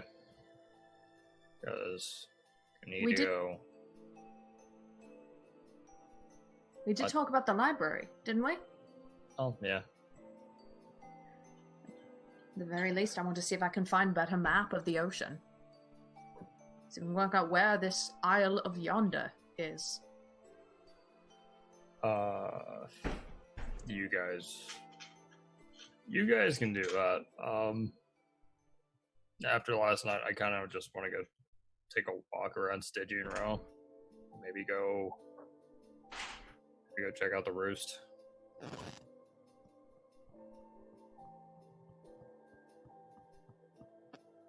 Okay. I'm down for the library.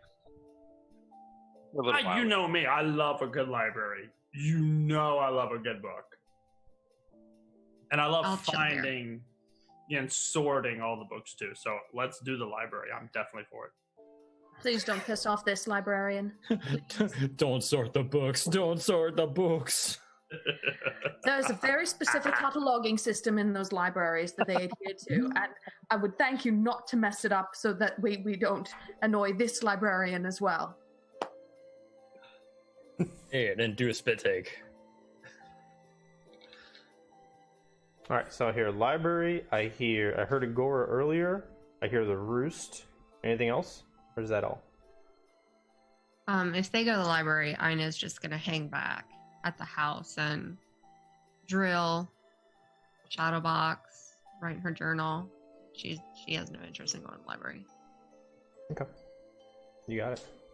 Alright, so those people going to the library, we're going to say that you all spend the day, a combination of walking around Metros, talking to each other, or Natus, and then accomplishing these various tasks that you set forth to do. So, is there anything in particular, those of you going to the library? I heard... Who's going to the library? You two. Okay. Is anybody going to the Agora? Yes or no? Eventually? Okay, you can do that. And then Sirens Roost, Zionus. Okay, and Lyke's just going to the library as well, right? Okay. So, this is going to consist of at least half the day of searching, since you also want to make time for the Agora. And we'll just hand wave it all, that's fine. But is there anything in particular you're looking for? Tell me what you're looking for, and then give me an investigation check. Everybody going to the library. I'm looking for maps, specifically of the Cerulean Gulf and the seas in that area. I want to see if I can find the Isle of Yonder, or any reference to the Isle of Yonder. Okay, you got it. Give me an investigation check. Anybody else? And you can spend just walking around and looking at stuff, that's fine. I just didn't know if there's anything in particular. No, there's Okay. nothing really in particular, because I don't know what I'd be looking for. Okay. So I'll be assisting, I guess, with the Isle of Yonder, since that's something Please, I rolled a natural 1. Alright, go ahead and roll an investigation check, Renatus. She walks into the library. What are these? I've suddenly forgotten how to read. Like, is she just browsing around?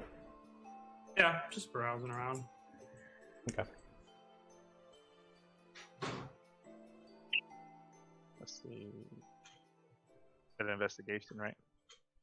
Yes, investigation. 22. 22. Okay, so that was a success. You find a series of maps detailing some of the islands. It is old and written in a language you don't quite understand, but you do see Mitros featured prominently. You can tell just from the general layout of the city, and as briefly familiar with it as you are, you recognize that, and then you see the coast near Mitros in the harbor, and then there's several islands out in this very artistic, ornate, old map of the Cerulean Gulf. As far as language, it's not one that you recognize, but you could probably find somebody to help you with it at some point in the future. Okay? Cool. Alright, so that's going to wrap up the library. Diane, you're going to the Roost. You're going solo, correct?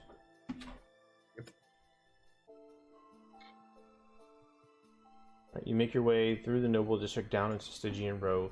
Even in this early morning, there are many people left over from the previous night's festivities, finally coming down off of it and going to hide out of the sun for the day. You see this large building. It's 3 stories tall, with ornate wood and marble kind of intermingled amongst themselves, or maybe it has been expanded at some point in the past. In the large windows facing the street, you see scantily clad men and women reclining on crushed velvet pillows, and you see rich silks adorning above them and playing with the candles lit behind them. In various other windows, you see gilded furniture finely set up to showcase these individuals in the windows. The sign hanging above the door depicts a feathered woman with her head back and her legs out, slightly bent, almost as though she is in the very throes of ecstasy itself. As you open the door and step in, you see a beautiful siren with long, bluish dyed wings and a scarlet toga approaching you. Welcome to the Sirens Roost. Here, you can taste the finest fruits of immortality. But then, you already knew that, didn't you, Cyanus? You recognize this woman as Ambrosia, the proprietor of this establishment, the headmistress, as it were. It doubles as a tavern and brothel, depending on what you come here to seek. Good to see you again after so long. What are you here for? I mean, I'm really only here to just, like, kind of reminisce, but I guess it's good to see you. The pleasure is all mine.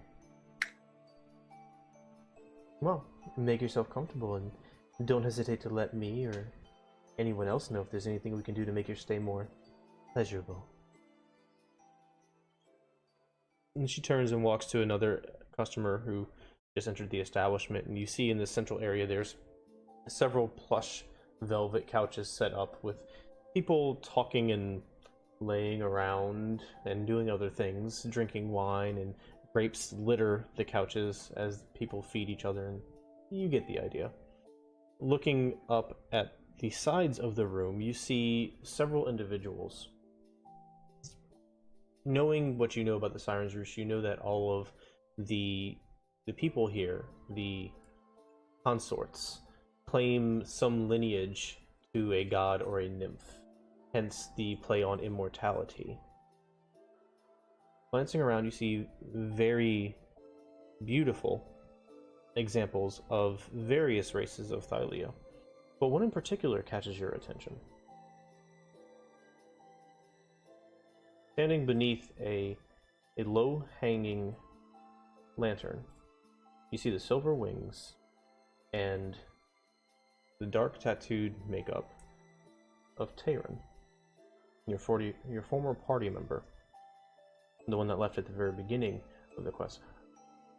I'm gonna take that completely back. You see this individual. I'm shutting up now. You see this individual, but you vaguely recognize him because you didn't spend that much time with him. Yeah, I think I only spent like a night with him, and then he kind of fucked off in the morning. You would know him, but it wouldn't be a strong familiarity. Aside from that, everybody's lounging around, enjoying the day and doing what they came here to do. Is there anything you would like to do here in the Sirens Roost?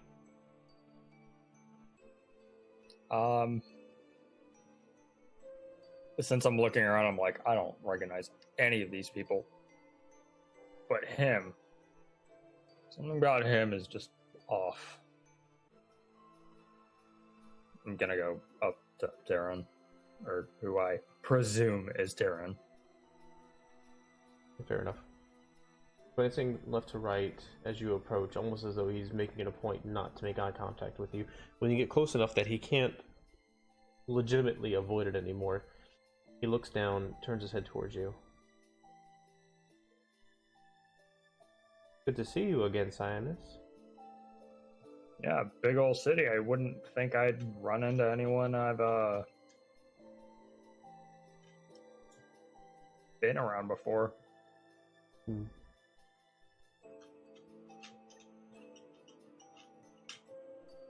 How have you been? Oh, I died, but I'm back, so, there's that. Quite so. How is your prophecy turning out? Well, I know I have to go kill a god, and I'm on my way, hopefully, to doing that. Well, best of luck with that. The gods are a obnoxious, self-centered bunch. My own father.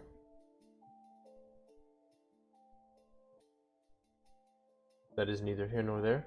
I wish you well in your travels and your journeys. Is there anything else? Well, I mean, since I know you're in town, if you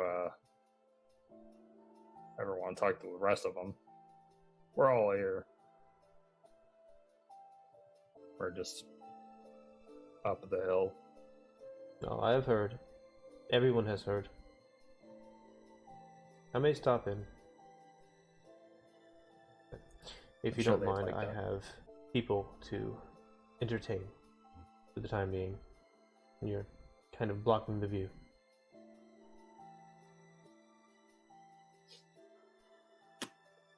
Okay.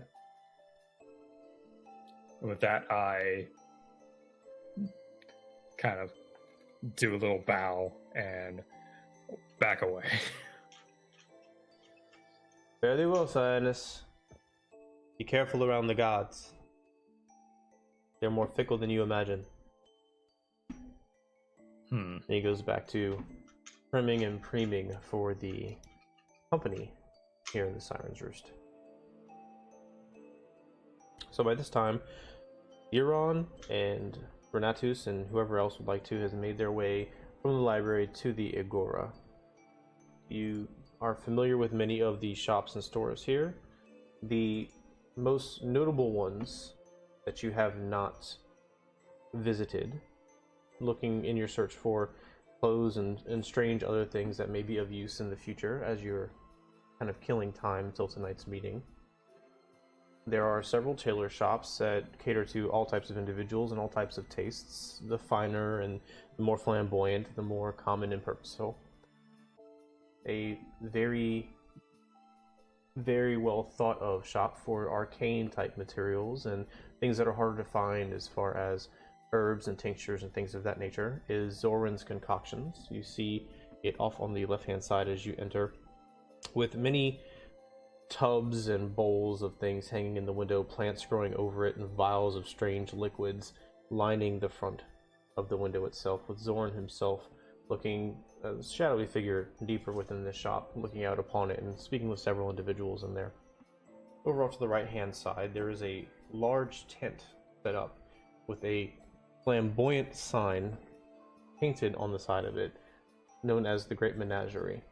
And here inside this shop, you know that there is an individual who, not so ironically, goes by the Collector. And he is known to bring various strange and unusual creatures from all across Thylea to the people of Mitros for them to often buy as pets, which they preen and fawn amongst the noble districts so that they can say they have the strangest and most wondrous animals in all of Mitros. Is there anything in particular you would like to do in the Agora? That shop. Is there anywhere in particular you would like to go?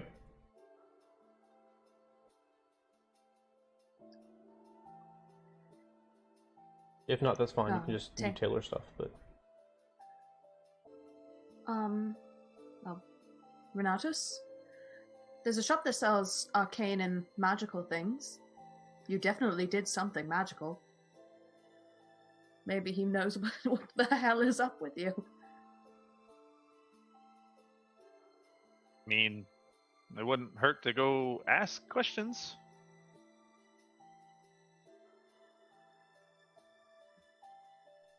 I'll be right back.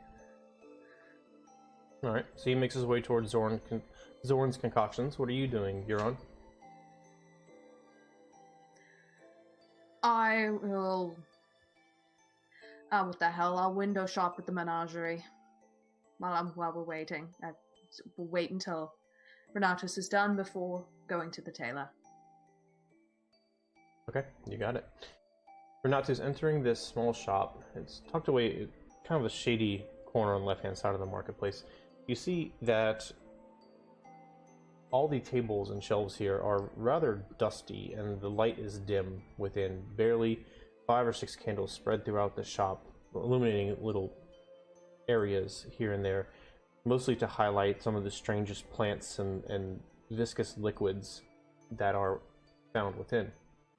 All across the walls are bottles of all types, and you see a really small, thin, older individual with a dark gray cloak with white trim on the shoulders.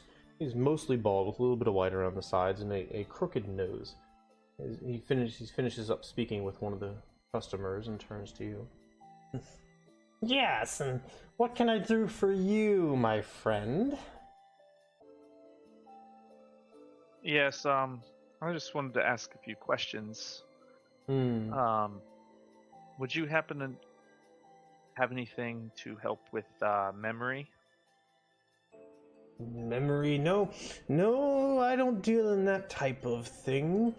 I have, my selections are more along the, what would you say, the adventurous type. Those who like to leave and find their fortunes on the steps, fighting the Centaur and the Cyclops. That's where I get most of it. These nobles trying to make a name for themselves and trying not to die in the process.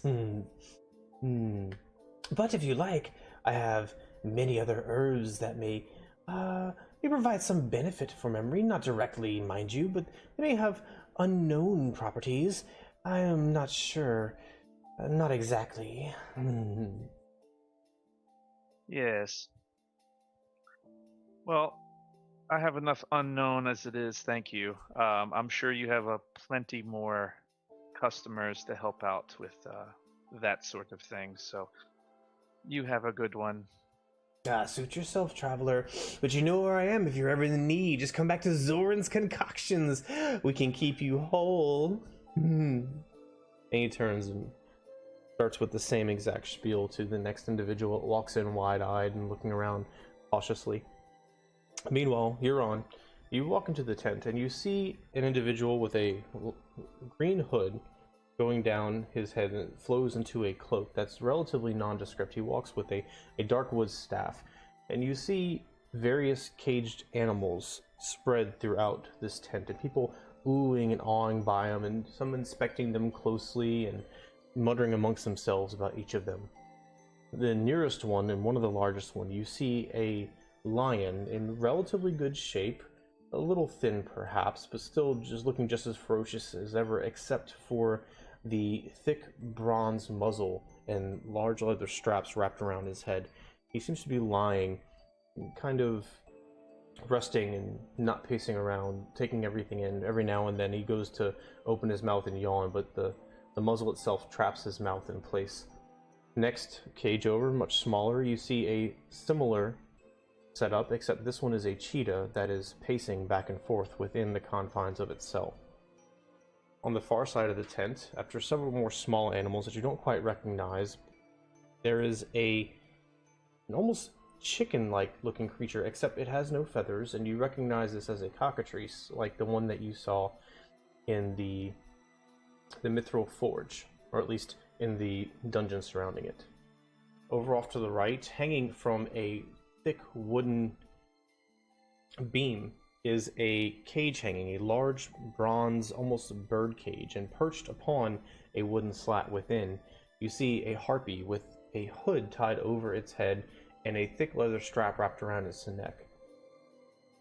Over on the right-hand side, you see a very large, almost too old to still be alive, brown bear with thick swaths of gray hair, and his paws seem to have been, his nails seem to have been shaved down to where they can no longer reach out at the cage at people. He's humping around, he'll get up and step a few times and then kind of plop back down. Nearer to you, you see a goatling with makeup on and very many goblets cast around on the floor around him, and he's dancing and hanging from the bars and shouting at people all around him, various insults with wide eyes, and he has this strange outfit. It's not quite a toga, but not quite a dress, but he seems to be almost performing as this obnoxious individual, trying to get the attention of everybody around him. And last but not least, coming all the way full circle around the tent to the right-hand side, you see in a hastily erected wooden cage with thick slats on it, a small, young centaur. Its body has black hair from waist down to hooves. Its tail has been cropped short, and he has several tattoos on his face and chest. You remember seeing similar tattoos on one individual in the torchlight across the River Archelon back in Astoria. The commanding figure in the middle of all the other Centaur tribe, the one that seemed to hold the front place, the respect, the leadership of them, bared similar tattoos with the green and the red stripes going down. As the collector sees you kind of standing and looking around, he comes up to you, the hood hiding all from his eyes up. He picks his head up a little bit to see you more clearly. I have not seen you before, traveler. Welcome to the Great Menagerie, he says with a large flourish.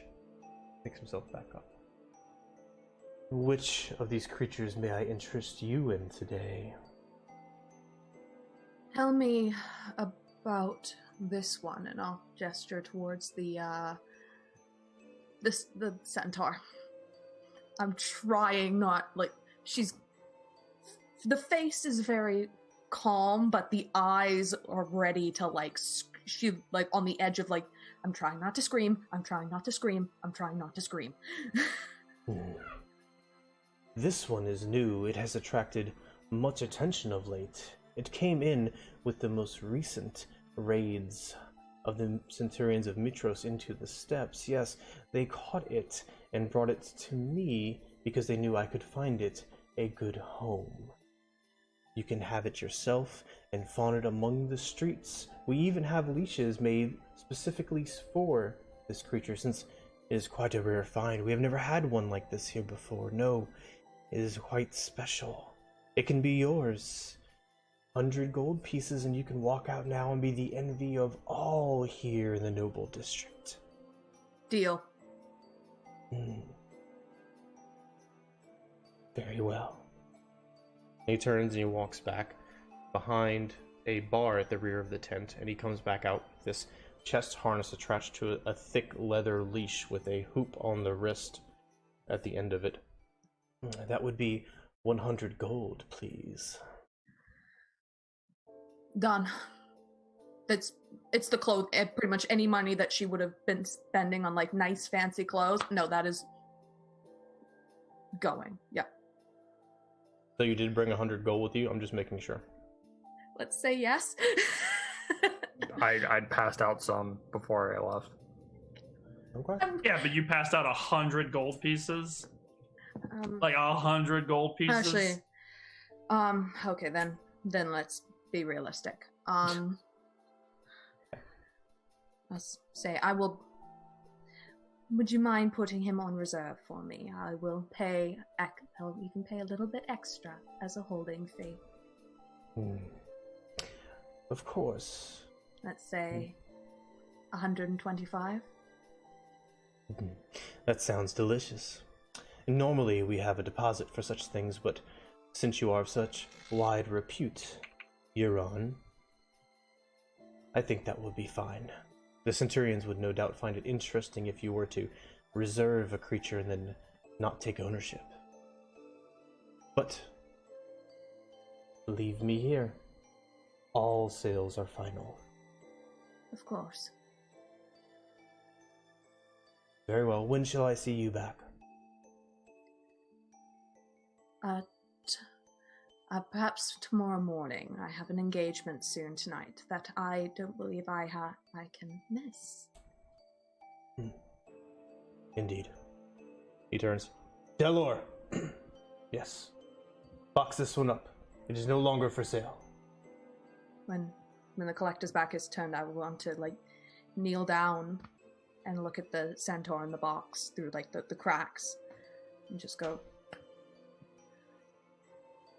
I'm so sorry. I will get you out. I will get you out. Looking closer through the slats, you see his hair pulled back into a little bit of a ponytail and cropped off short just like its tail. His eyebrows are furrowed down as though he looks angry.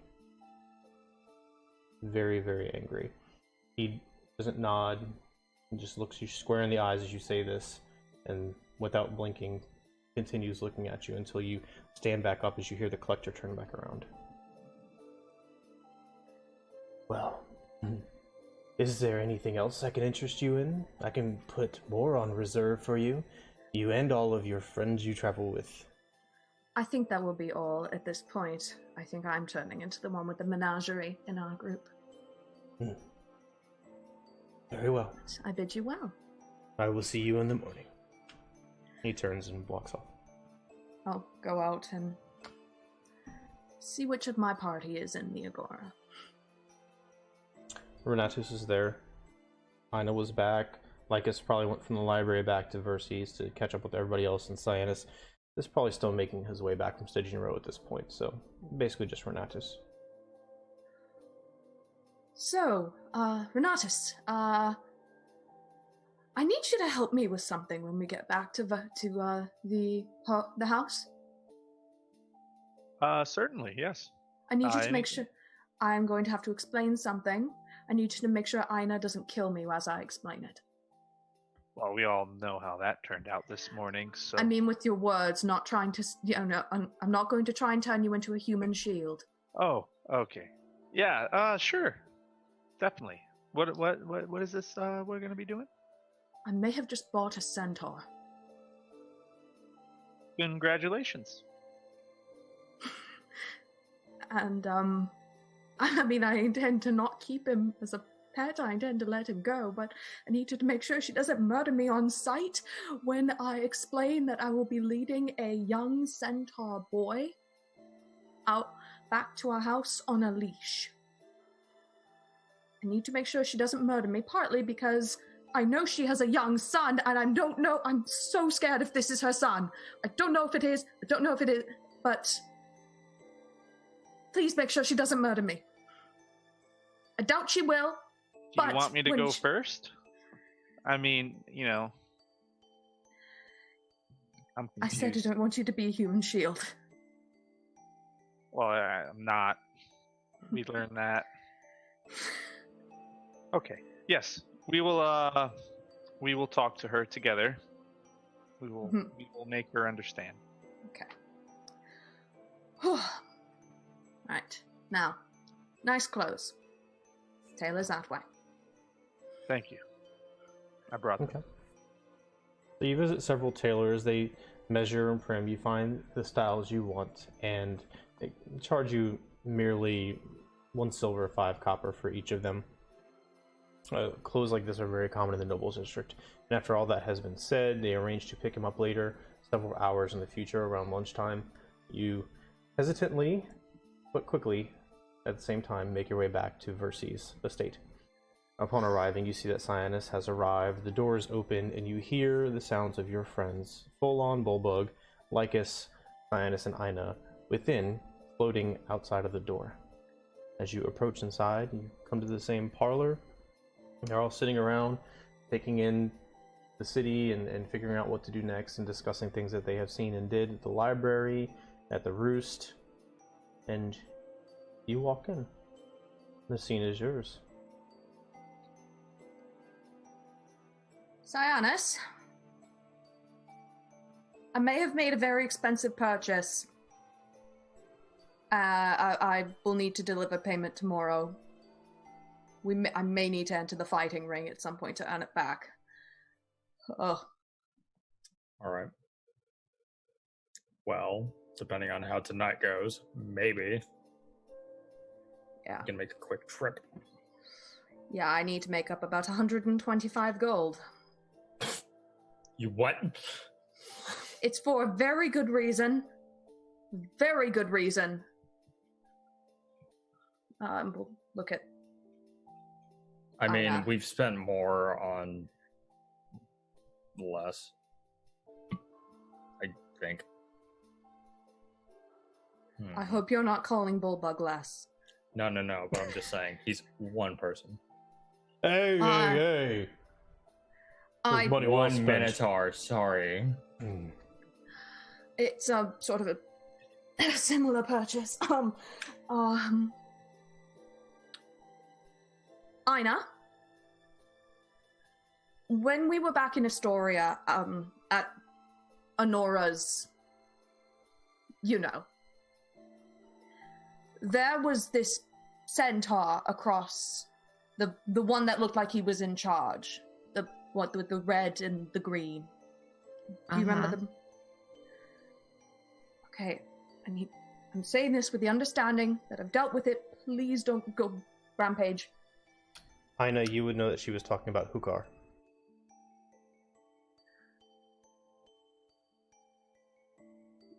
There's a centaur in a cage in the Agora with the exact same tattoos. A young one. Uh-huh. I may have bought him so I could get him out. And what are you gonna do with him? Let him go! Because are you gonna see him safely to his tribe, or you're just gonna... I'm not sure at this point. It was more the panic of I saw what looked like a child in a cage next to some animals that looked varying degrees of not treated well.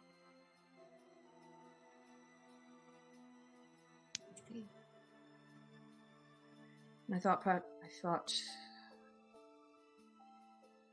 we are on our way out of out of Mitros eventually to find the Ultros. I thought perhaps don't know where the tribes range, but perhaps there'd be somebody along the way who could direct him back home. I mean, there should definitely be someone who could return him in his tribe. But the fact that you're paid money is ridiculous. I think we should just go down there and break him out. Centaurs are not things to be bought and sold or owned. I agree.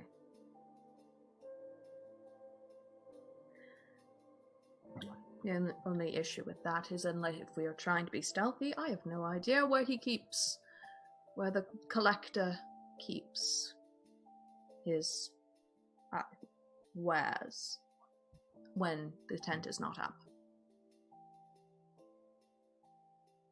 And I don't care about being stealthy. Honestly, I don't.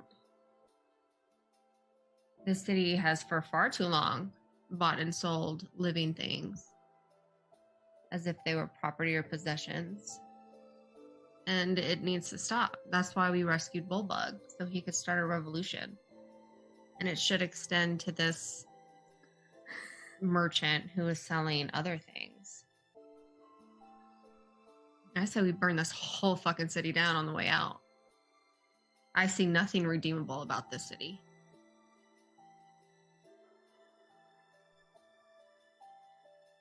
I do not have a good response to that. Exactly. There is nothing redeemable about this city.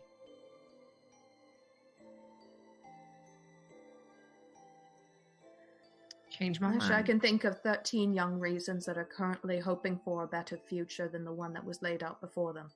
Exactly. That the queen knew was happening and she didn't do anything to stop it. We had to. She did not know. It has been happening. And she's been knowing it's been happening. And she has done nothing to stop it. She's the wisest person on this earth, on this planet. She's the goddess who had her hands bound by a pact that is only just breaking. If Sidon is wise enough to find loopholes, so is Valis. I'm not playing this whole excuses, but let's let here's the prophecy, fix everything because we're too lazy to do jack shit about anything. If they would raise one single finger to do something to help this city, I might feel a little bit different. But as it stands right now, there is nothing redeemable about this city, and that includes the royalty that leads this place. That's Ina's stance.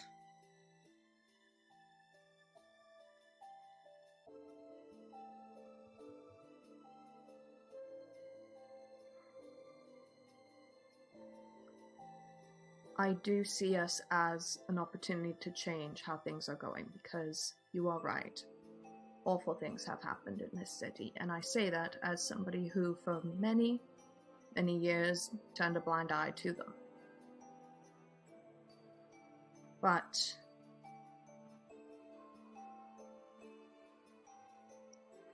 I would not raise an entire city to the ground. There are things we can do. I don't have a proper response to it right now, because I was not prepared. But we can start we do have to start somewhere. We could start tonight at this dinner with this rich man. So I would love to know what he's been up to. He's possibly one of the most powerful people in the city.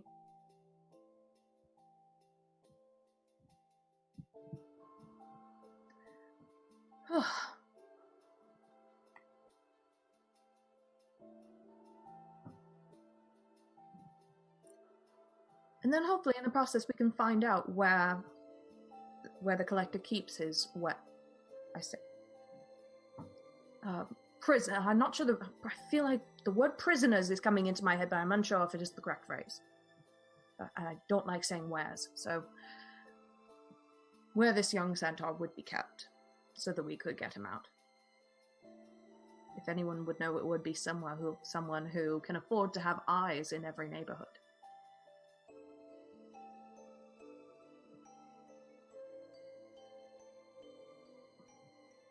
And now Euron needs a drink.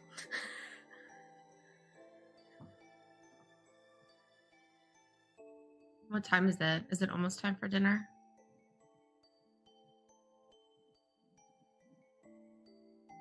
I will say you're welcome to sit around and fast forward until dinner time if that's what you want. That's fine. It'd probably, yeah, it'd be late afternoon. It'd be creeping up on dinner time. You're right. I just want to like sharpen my axe. You know, look extra presentable. You got it. Anything else the rest of you'd like to do to prepare for your dinner with Terran near Dagon? Green my beard. Just trim his beard. After watching that whole thing, Sinus is just going to be like sitting in the parlor, just kind of trying to put an idea together for like how everything can kind of like go down. Okay. Euron's putting on the new clothes and probably got a nicer looking headscarf to wear. So that'll be going on. Okay.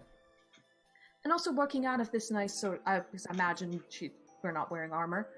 She's trying to do like, you know, that bit in Wonder Woman where she had the sword like tucked in the back of her dress. She's gonna try and see if she can make that work with her Makara. Alright, go ahead Spoilers! and give me a sleight of hand check for fun.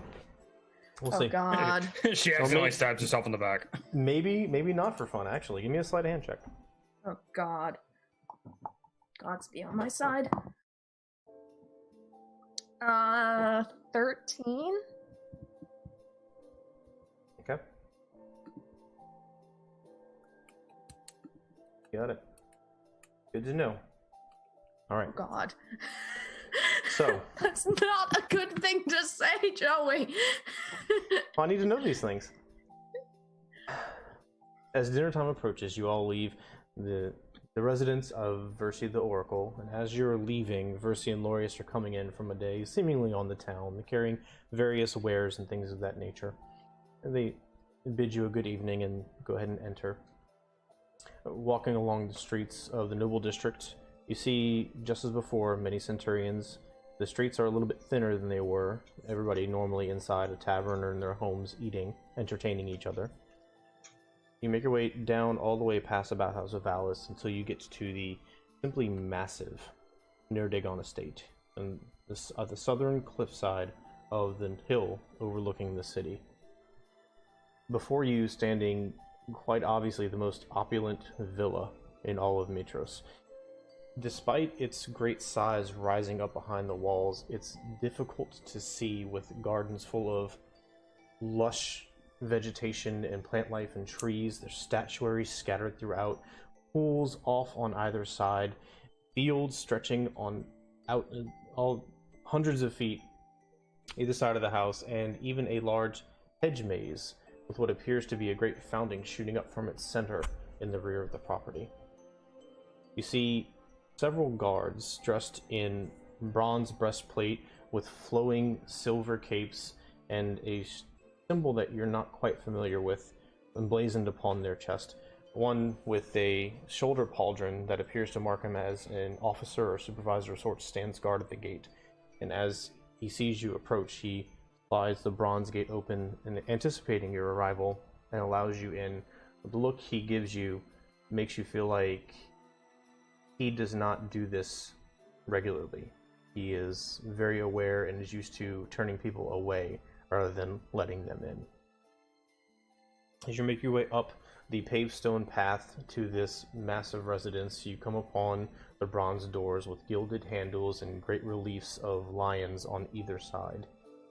The guards at the front by the doors swing them both wide open to you, and you enter into a gorgeous entry hall. Standing before you as though he knew you were there, a serving man of significant age, although he looks healthy, and he simply bows towards you and walks off to the side, seemingly expecting you to follow. Scattered throughout the great hall and coming in and out of rooms and up both sides of this grand staircase over the top of it, you see many serving individuals and further guards.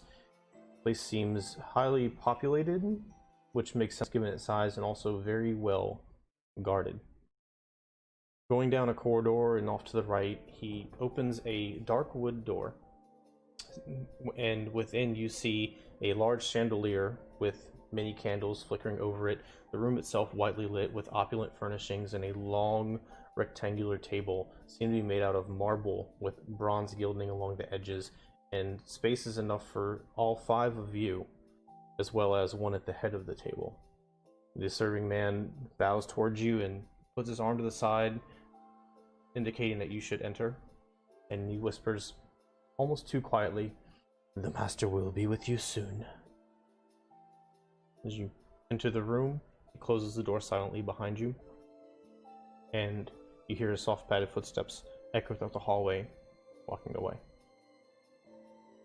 Each of you has a place at the table. There is almost a strangely designed chair, one that allows Aina to rest her hind legs while still standing up and being comfortable at the table, and the rest of you, there's 4 chairs on either side with very fine cutlery and some appetizers of cheese and wine and things like that set out before you. Sitting in this room and taking in the massive size of this building and the ornate furnishings and everything all aglow, you don't have to wait long before a tall individual, very well built, a little round around the waist as though he lives comfortably but still retains his athletic ability and health. He has a thick black beard that's very well groomed and slicked back black hair. His eyebrows themselves look almost shaped as though done intentionally by hand. He's wearing a fine toga with a low-cut centerpiece, gold sashes coming around either side, and he's highly adorned in gold jewelry. Walking around to the head of the table, he puts his hands on the back of the chair. "Welcome, my friends. I am Darren Nurdagon. I'm glad you have joined me this evening. I look forward to breaking bread and sharing wine with you all, and getting to know you better, and perhaps intriguing you with a proposal once our meal has been eaten. Please, join me." And he pulls a chair out, sits down. And as he sits down, the chair slides in almost on cue. 10 servants walk out of the main doors and go around to either side of the table, carrying a vast assortment of fruits and vegetables, strange and aromatic, some sweet, some sour, some prickly, and then meats come in, and then these strange soups come in, and it seems as though enough to feed, to your eyes, you're on an entire platoon of centurions for a week, just laid out all across the table. He waves his hand to you expectantly. "Enjoy. I hope you do." And he just goes to eating. L'chaim. He just starts eating. Where have you been, my friends? I've been expecting you to call on me, and yet you have not.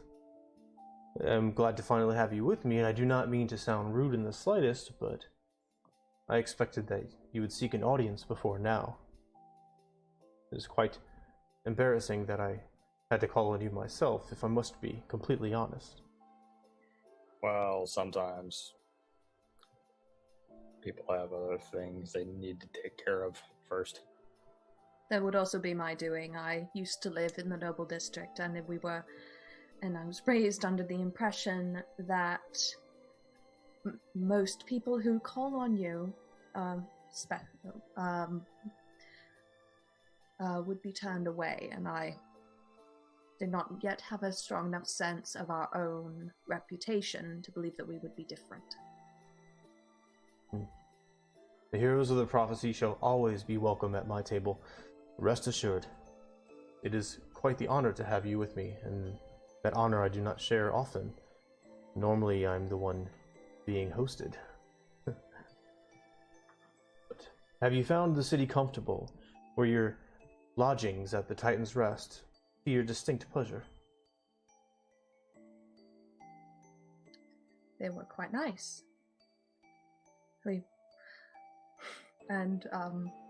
Must admit that the lift, is that the word for it?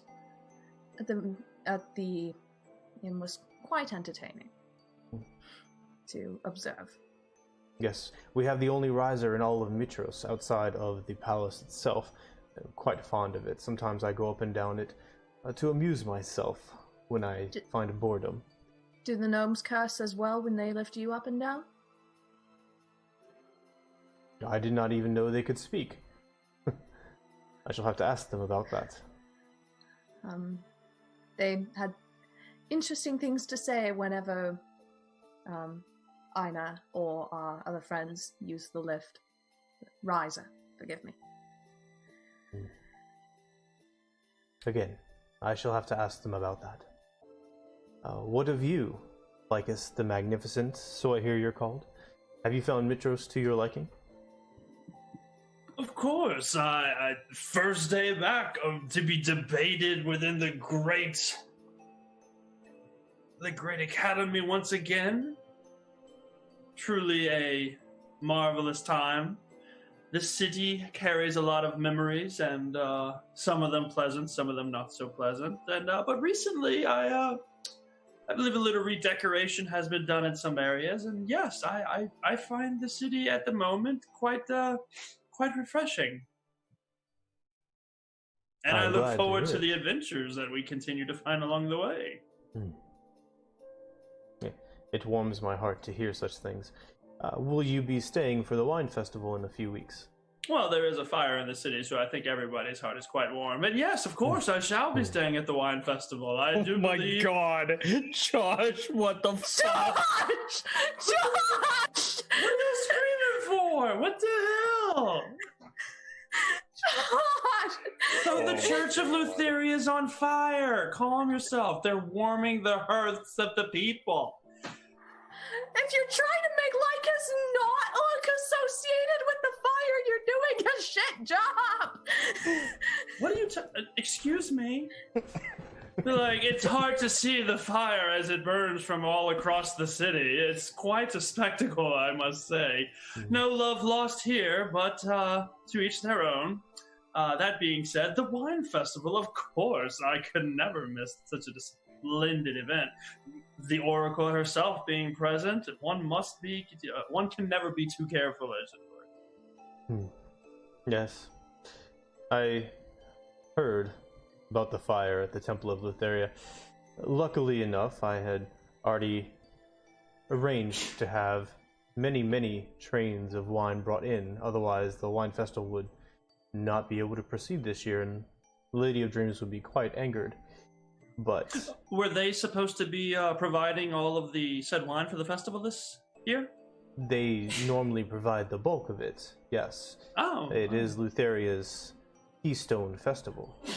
Well, they had us go after the local winemakers where they were getting their brews from due to some shortages, and they wish to have us rectify that, and which we did for them, of course. Even though we are not the friendliest with Lutheria, we do answer the call for help in Mitros, and payment was rendered both ways. So I'm glad to hear that wine shall flow freely once again at the wine festival, because it's no fun if it's just the festival. Indeed. Well said, Lycus. And you, Sirens, I believe it is. Mm-hmm. How do you like your return to the city? Well, I gotta say, this is the first time that I've ever actually seen the inside of these walls, and I am still in awe. Like, this is a lot more than I was expecting. Perhaps I shall give you a tour sometime. It would be my honor to have one of the heroes of the prophecy roaming my halls and taking in all the wondrous sights and smells. I might even have people write about it. What else have you been up to, Sirens?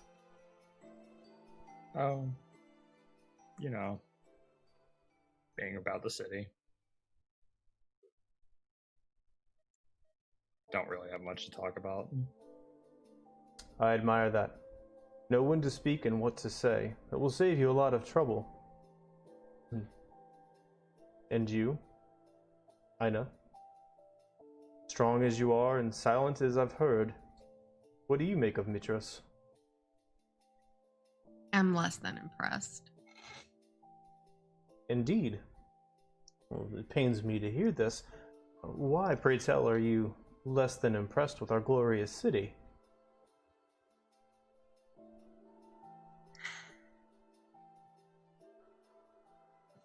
Why have you called us here? I don't think you have time to hear all the things that I don't find impressive about the city. Very well. Enough chit-chat then, if it pleases you. We can go straight to business. I am a businessman, as much as I like the pleasantries and the good company of fine people such as yourselves, especially those of such widespread fame. I have an issue that I believe you are uniquely suited to address, and in return, of course, be handsomely compensated for resolving said issue. There is a certain individual who pains me quite greatly. Really putting a thorn in the business, as you may say. Have you heard of the one who calls herself the Lady of Coins? And at this point, my ears just prick up like, you what? We have borne witness to the aftermath of some of her encounters. Then you know how savage she torments the good people of Mitros. She has been nothing but a curse upon this city, as cursed as some say she herself is, a Medusa if the rumors are to be true, petrifying honest people, sneaking into their houses at night and turning them to stone without a care. Euron's subtly trying to pull down the edges of her scarf and ducking down slightly. Oh, surely not all Medusas are bad.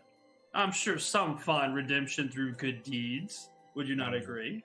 Well, truth be told, this is only the second time I have heard of a Medusa being near me, the first time I have ever met one, so of course I would say that at least half of them are honest, honorable individuals. You flatter me. Fair enough. I speak what I see to be true. And honorable individuals know the lifeblood of the city. The traditions passed down from our forebears that has made Mitros what it is today, and they would hate to see those traditions dragged through the mud and threatened as such as these are.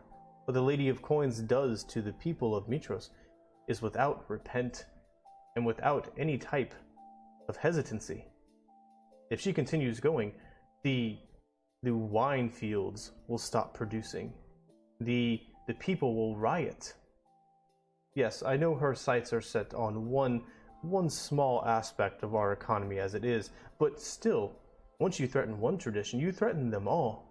The very traditions passed down by the founders of this city, the Dragon Lords themselves, over time, at least.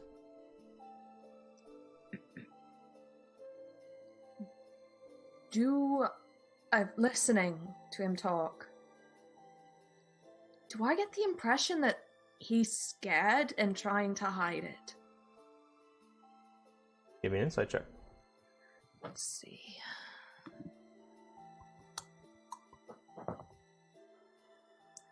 That is an 18.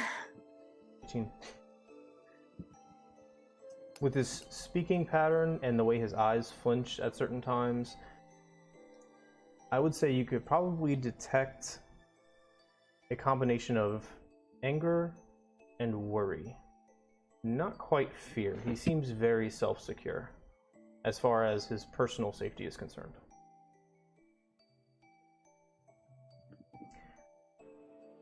I'm sure you have seen or heard of the many statues of her victims. She ceaselessly goes around and murders honest people, attempting to make an honest profit over one of our city's longest held institutions, the Minotaur trade. And as horrible as that is, more and more of it affects my business because quite a large portion is made from that very trade. Everybody knows that the Minotaurs are nothing more than violent beasts with limited intelligence, and we do them a service by allowing them. Okay. I'm going to stop you talking right now. I want to honor your hospitality, but I'm not going to let you talk about Minotaurs like that. It just got real. If I have insulted you in some way, Aina, I did not intend to do so, simply stating facts as they are. Have you spoken with a Minotaur? I have spoken with many Minotaur. Who sells things that he is not aware? What makes you feel like you have the right to sell them? They give their oaths freely. That is not what I've heard. I have heard that they are plucked from where they are raised and told that they will die or they will provide an oath of service. So they provide an oath of service for their life. I see. So when you have the wealthiest individual in all of Mitros, with a sterling reputation, on whose family this city and many others were built, telling you one thing, and then some supposed victims telling you another thing, you completely discount the one who stands before you. That's interesting. But that is neither here nor there, to be completely frank. Despite how anyone feels personally about the slave trade, as some call it, although it is, in all honesty, the transferring of oaths of service, one backed by King Acastus himself. A long-held tradition in Mitros, and cities are built and grow through tradition. The Lady of Coins and the Cult of the Snake threaten Mitros down to her very character. The people of this city, they are not bad people. They follow their leadership, the nobles and the king. And if we can be made to look like fools, what will happen to the people without any guidance? Where will they turn? They turn to the Dragon Lords of the past. King Acastus has those he calls his new Dragon Lords, and he provides a way forward for the future. So we must eliminate this threat now. And I have 5,000 gold, if you would help me do it.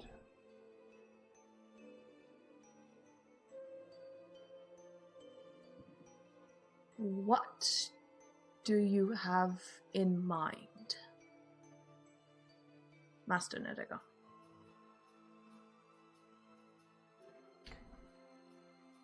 I know where you can trace down leads.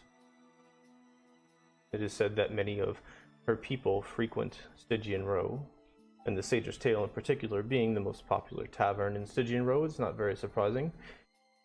I myself cannot be associated directly with extrajudicial punishment. The court of Mitros would not smile upon that, but those of you with unique talents such as yourselves and a sterling reputation to buffer you if things were to become public,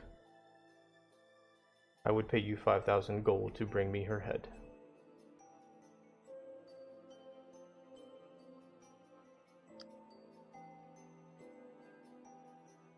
That is quite a proposition. Would you forgive us to have a little time to discuss it? It is with 5,000 gold on the line, of course, that, and of course, providing service to the city of Mitros. It's not a decision to take lightly, is it? I would say not. I not quite finished my meal yet. I'm happy to go back to it. There's a room across the hall if you wish for a private space to discuss such things. I think we may take that. I'll look at everyone else just to confirm. Like, I'm not just speaking for everybody.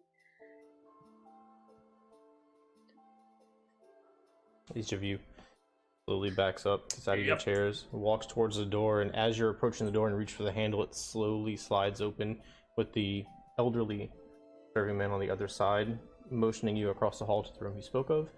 A normal parlor. It's well appointed, just as is everything else, simply awe-striking, if that's a word. As you walk in, the door silently closes behind you. There's already wine and goblets out for you, chairs, sofas, and it seems quiet. It seems with a thick door that unless there's somebody in the room hiding or some other way, you have free reign to speak freely.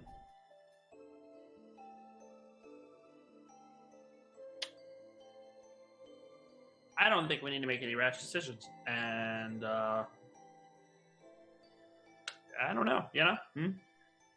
Cyrus?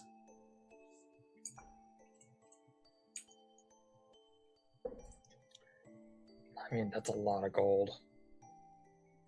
Yeah, and that's also the lady of fucking stone people. Yeah, I know. But, I mean, I look around the room and I'm just like, I think we can all agree here that, like, things do need to change in the city. But what if we change them in a way that A, helps us, and B, fucks that guy over? I'm listening. I am listening intently. Well, alright. Let's see. It's still just a seedling of an idea. But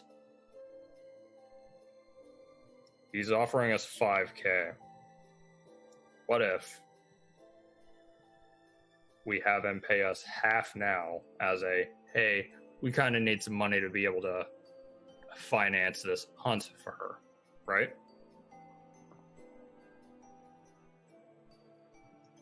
Take that money. We go down to her. We help the Minotaurs get organized. And whenever we have that whole revolt that we've been talking about start kicking off, he's asking for the Lady of Coins' head. He never said it had to be detached.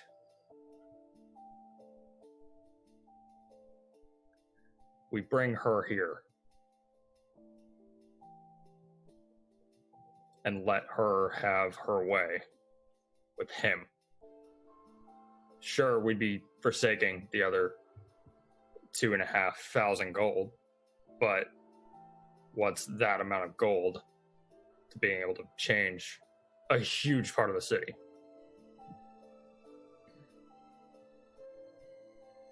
Just gonna look at Renatus for a second and just be like, I know this is a ton to take in. welcome. Why would we protect her? I mean, don't get me wrong. I understand this man is one of the most influential and powerful people in the city. What's so special about this Lady of Coin, other than the fact that she's turning people to stone? I don't hear anything about her trying to better the people of Mitros, better the way of the five gods, down with the Temple of Sidon, down with the Temple of Utheria, and saving the children. What the hell is she to us? You know what we could do with 5,000 gold? She's breaking up their slave trade. That's who she's turning into stone, is people who are involved with the slave trade. As well, she's in basic principle, she's a thief. Thieves don't exactly go stand on street corners and proclaim their values. And from what every story I've ever heard of her, it would, if we tried to kill her, that would be an extremely difficult fight because she is powerful. We already know the fact that it takes me a long time and very weak people for me to turn someone to stone. For her to do so for a massive amount, she's strong. And it would do us good as well to have strong people on our side. I can't Particularly dispute that, but I'd also like to not have the strongest and most powerful, influential people in all of Mitros as our enemy. That's all I'm saying.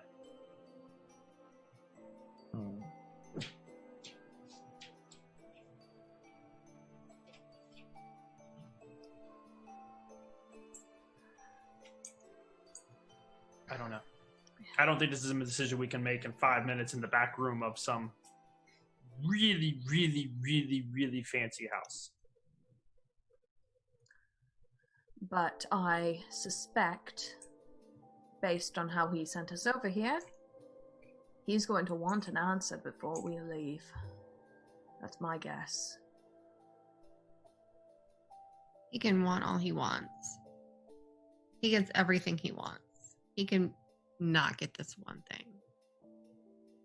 He can wait on someone else for a change. I think we need a more concrete plan.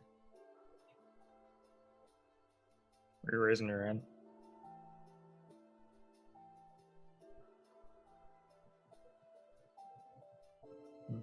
What do you think, newcomer? Please, fresh insight. Well, as far as slave trade is bad, and someone who helps get rid of the slave trade, but as far as the 5,000 gold, I could see us doing, I say us, doing a lot with that. Obviously, if we could almost buy an army to change everything with that.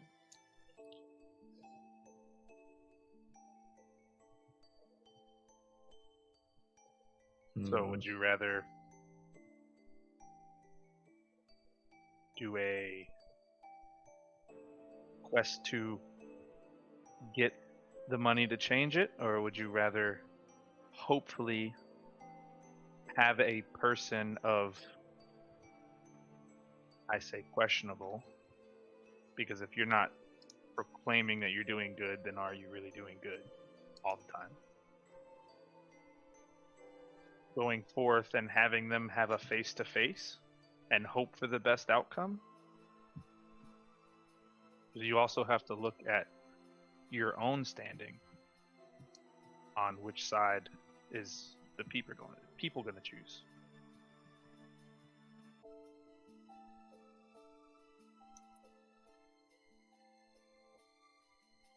I mean, I know at least my area of the city would have been happy to see him done away with.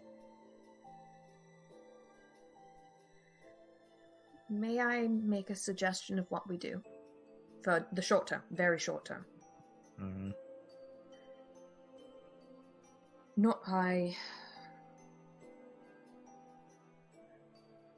I suggest that we take him up on the offer. We can always go back on our word, should we come up with a better plan. But I suggest we take him up on his word, see if there is a way to get any money ahead of time, and I gather regardless, if he does have a grudge, since he has a grudge against the lady, if we are seen going to see him and come back, I surmise that you'll get a visit in not too long.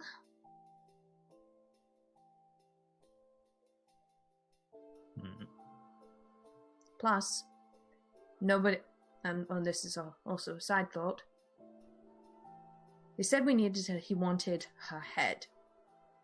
He doesn't know that she's a Medusa. It's rumored that she is.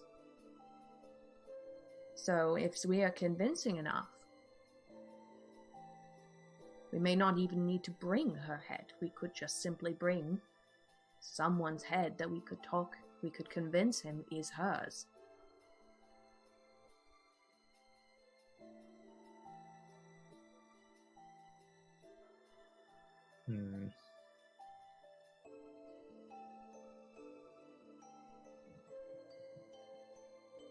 What if in the backside those two know each other though? That could go horribly bad.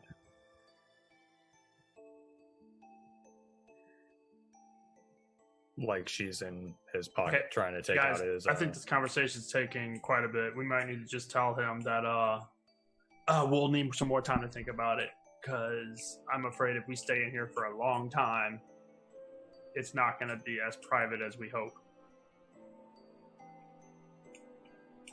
Yeah. And as well, it will it'll communicate a great deal of how unsure we are about it. Or that something so serious should be considered with great attention and not a rash decision before we decide to assume such a immense task. Lycus may leave such sweet talking to your clever tongue. Huh? Sweet talking. Me? Well, to tell him such. Show You're Taryn, the charming one. Sure. I'm polite, but you're charming. Show Master I got this. Nerdagon what that mouth do.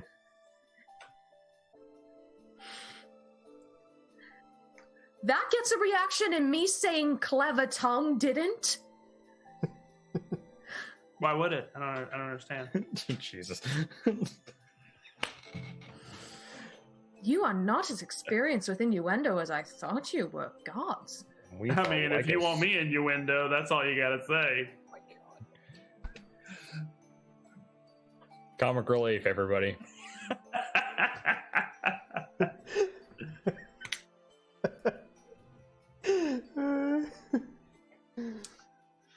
All right. I got this. Let's go. No fires. Right. You open the door. Same individual opens the door to the dining room. As you enter, you see the table has been completely cleared off. And Oh, son of a bitch, my wine. Taryn is simply dabbing his chin a little bit and putting the napkin down. And then as you enter, 5 other individuals come back with golden chalices filled to the brim with wine and a bronze pitcher of wine, 2 of them on either side of the table next to you. And he has his own cup brought to him. Well, that was not quite as long as I thought it may have been. What say you, heroes? We're going to have to... Our response is that we are going to need more time to give you a proper response. This is a significant undertaking that you are asking of us, which will require some which will be involving some very powerful people, and including yourself. And I'm sure that if it's something that we just make a decision on in this short amount of time, then we need more time. We need more time. And I grab one of them goblets. I'm like, we just need more time.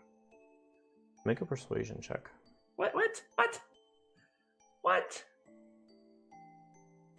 Can I back him up on this? Oh, no, that's a 9.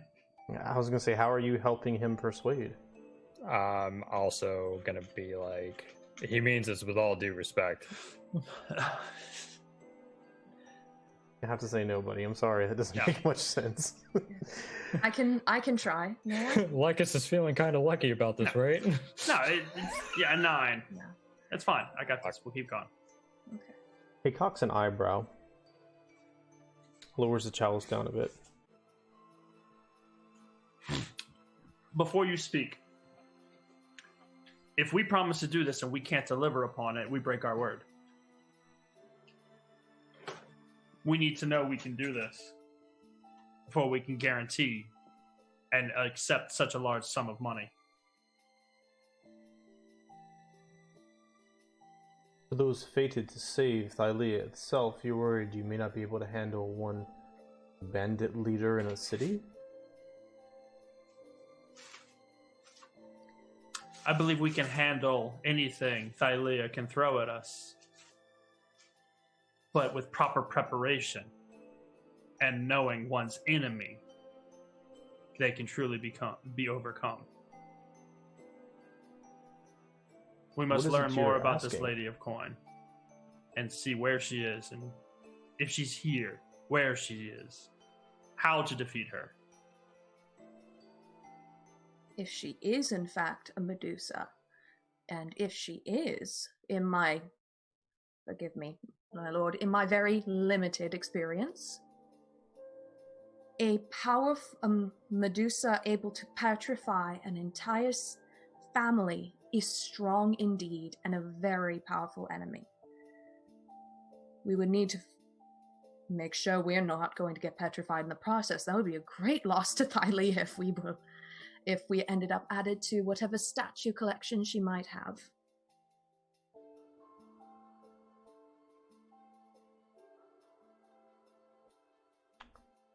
Yes. You would need to be prepared. You would need information. You should not run off into the dark, unawares. And you deserve to be rewarded. I sense your hesitancy. It is not ill-founded. Knives in the dark can be quite troublesome, and to some, scary.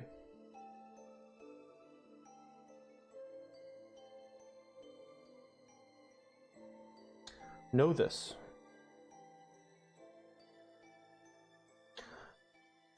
I am not in the habit of being rejected. I am not one to wait. I must require an answer of you. However,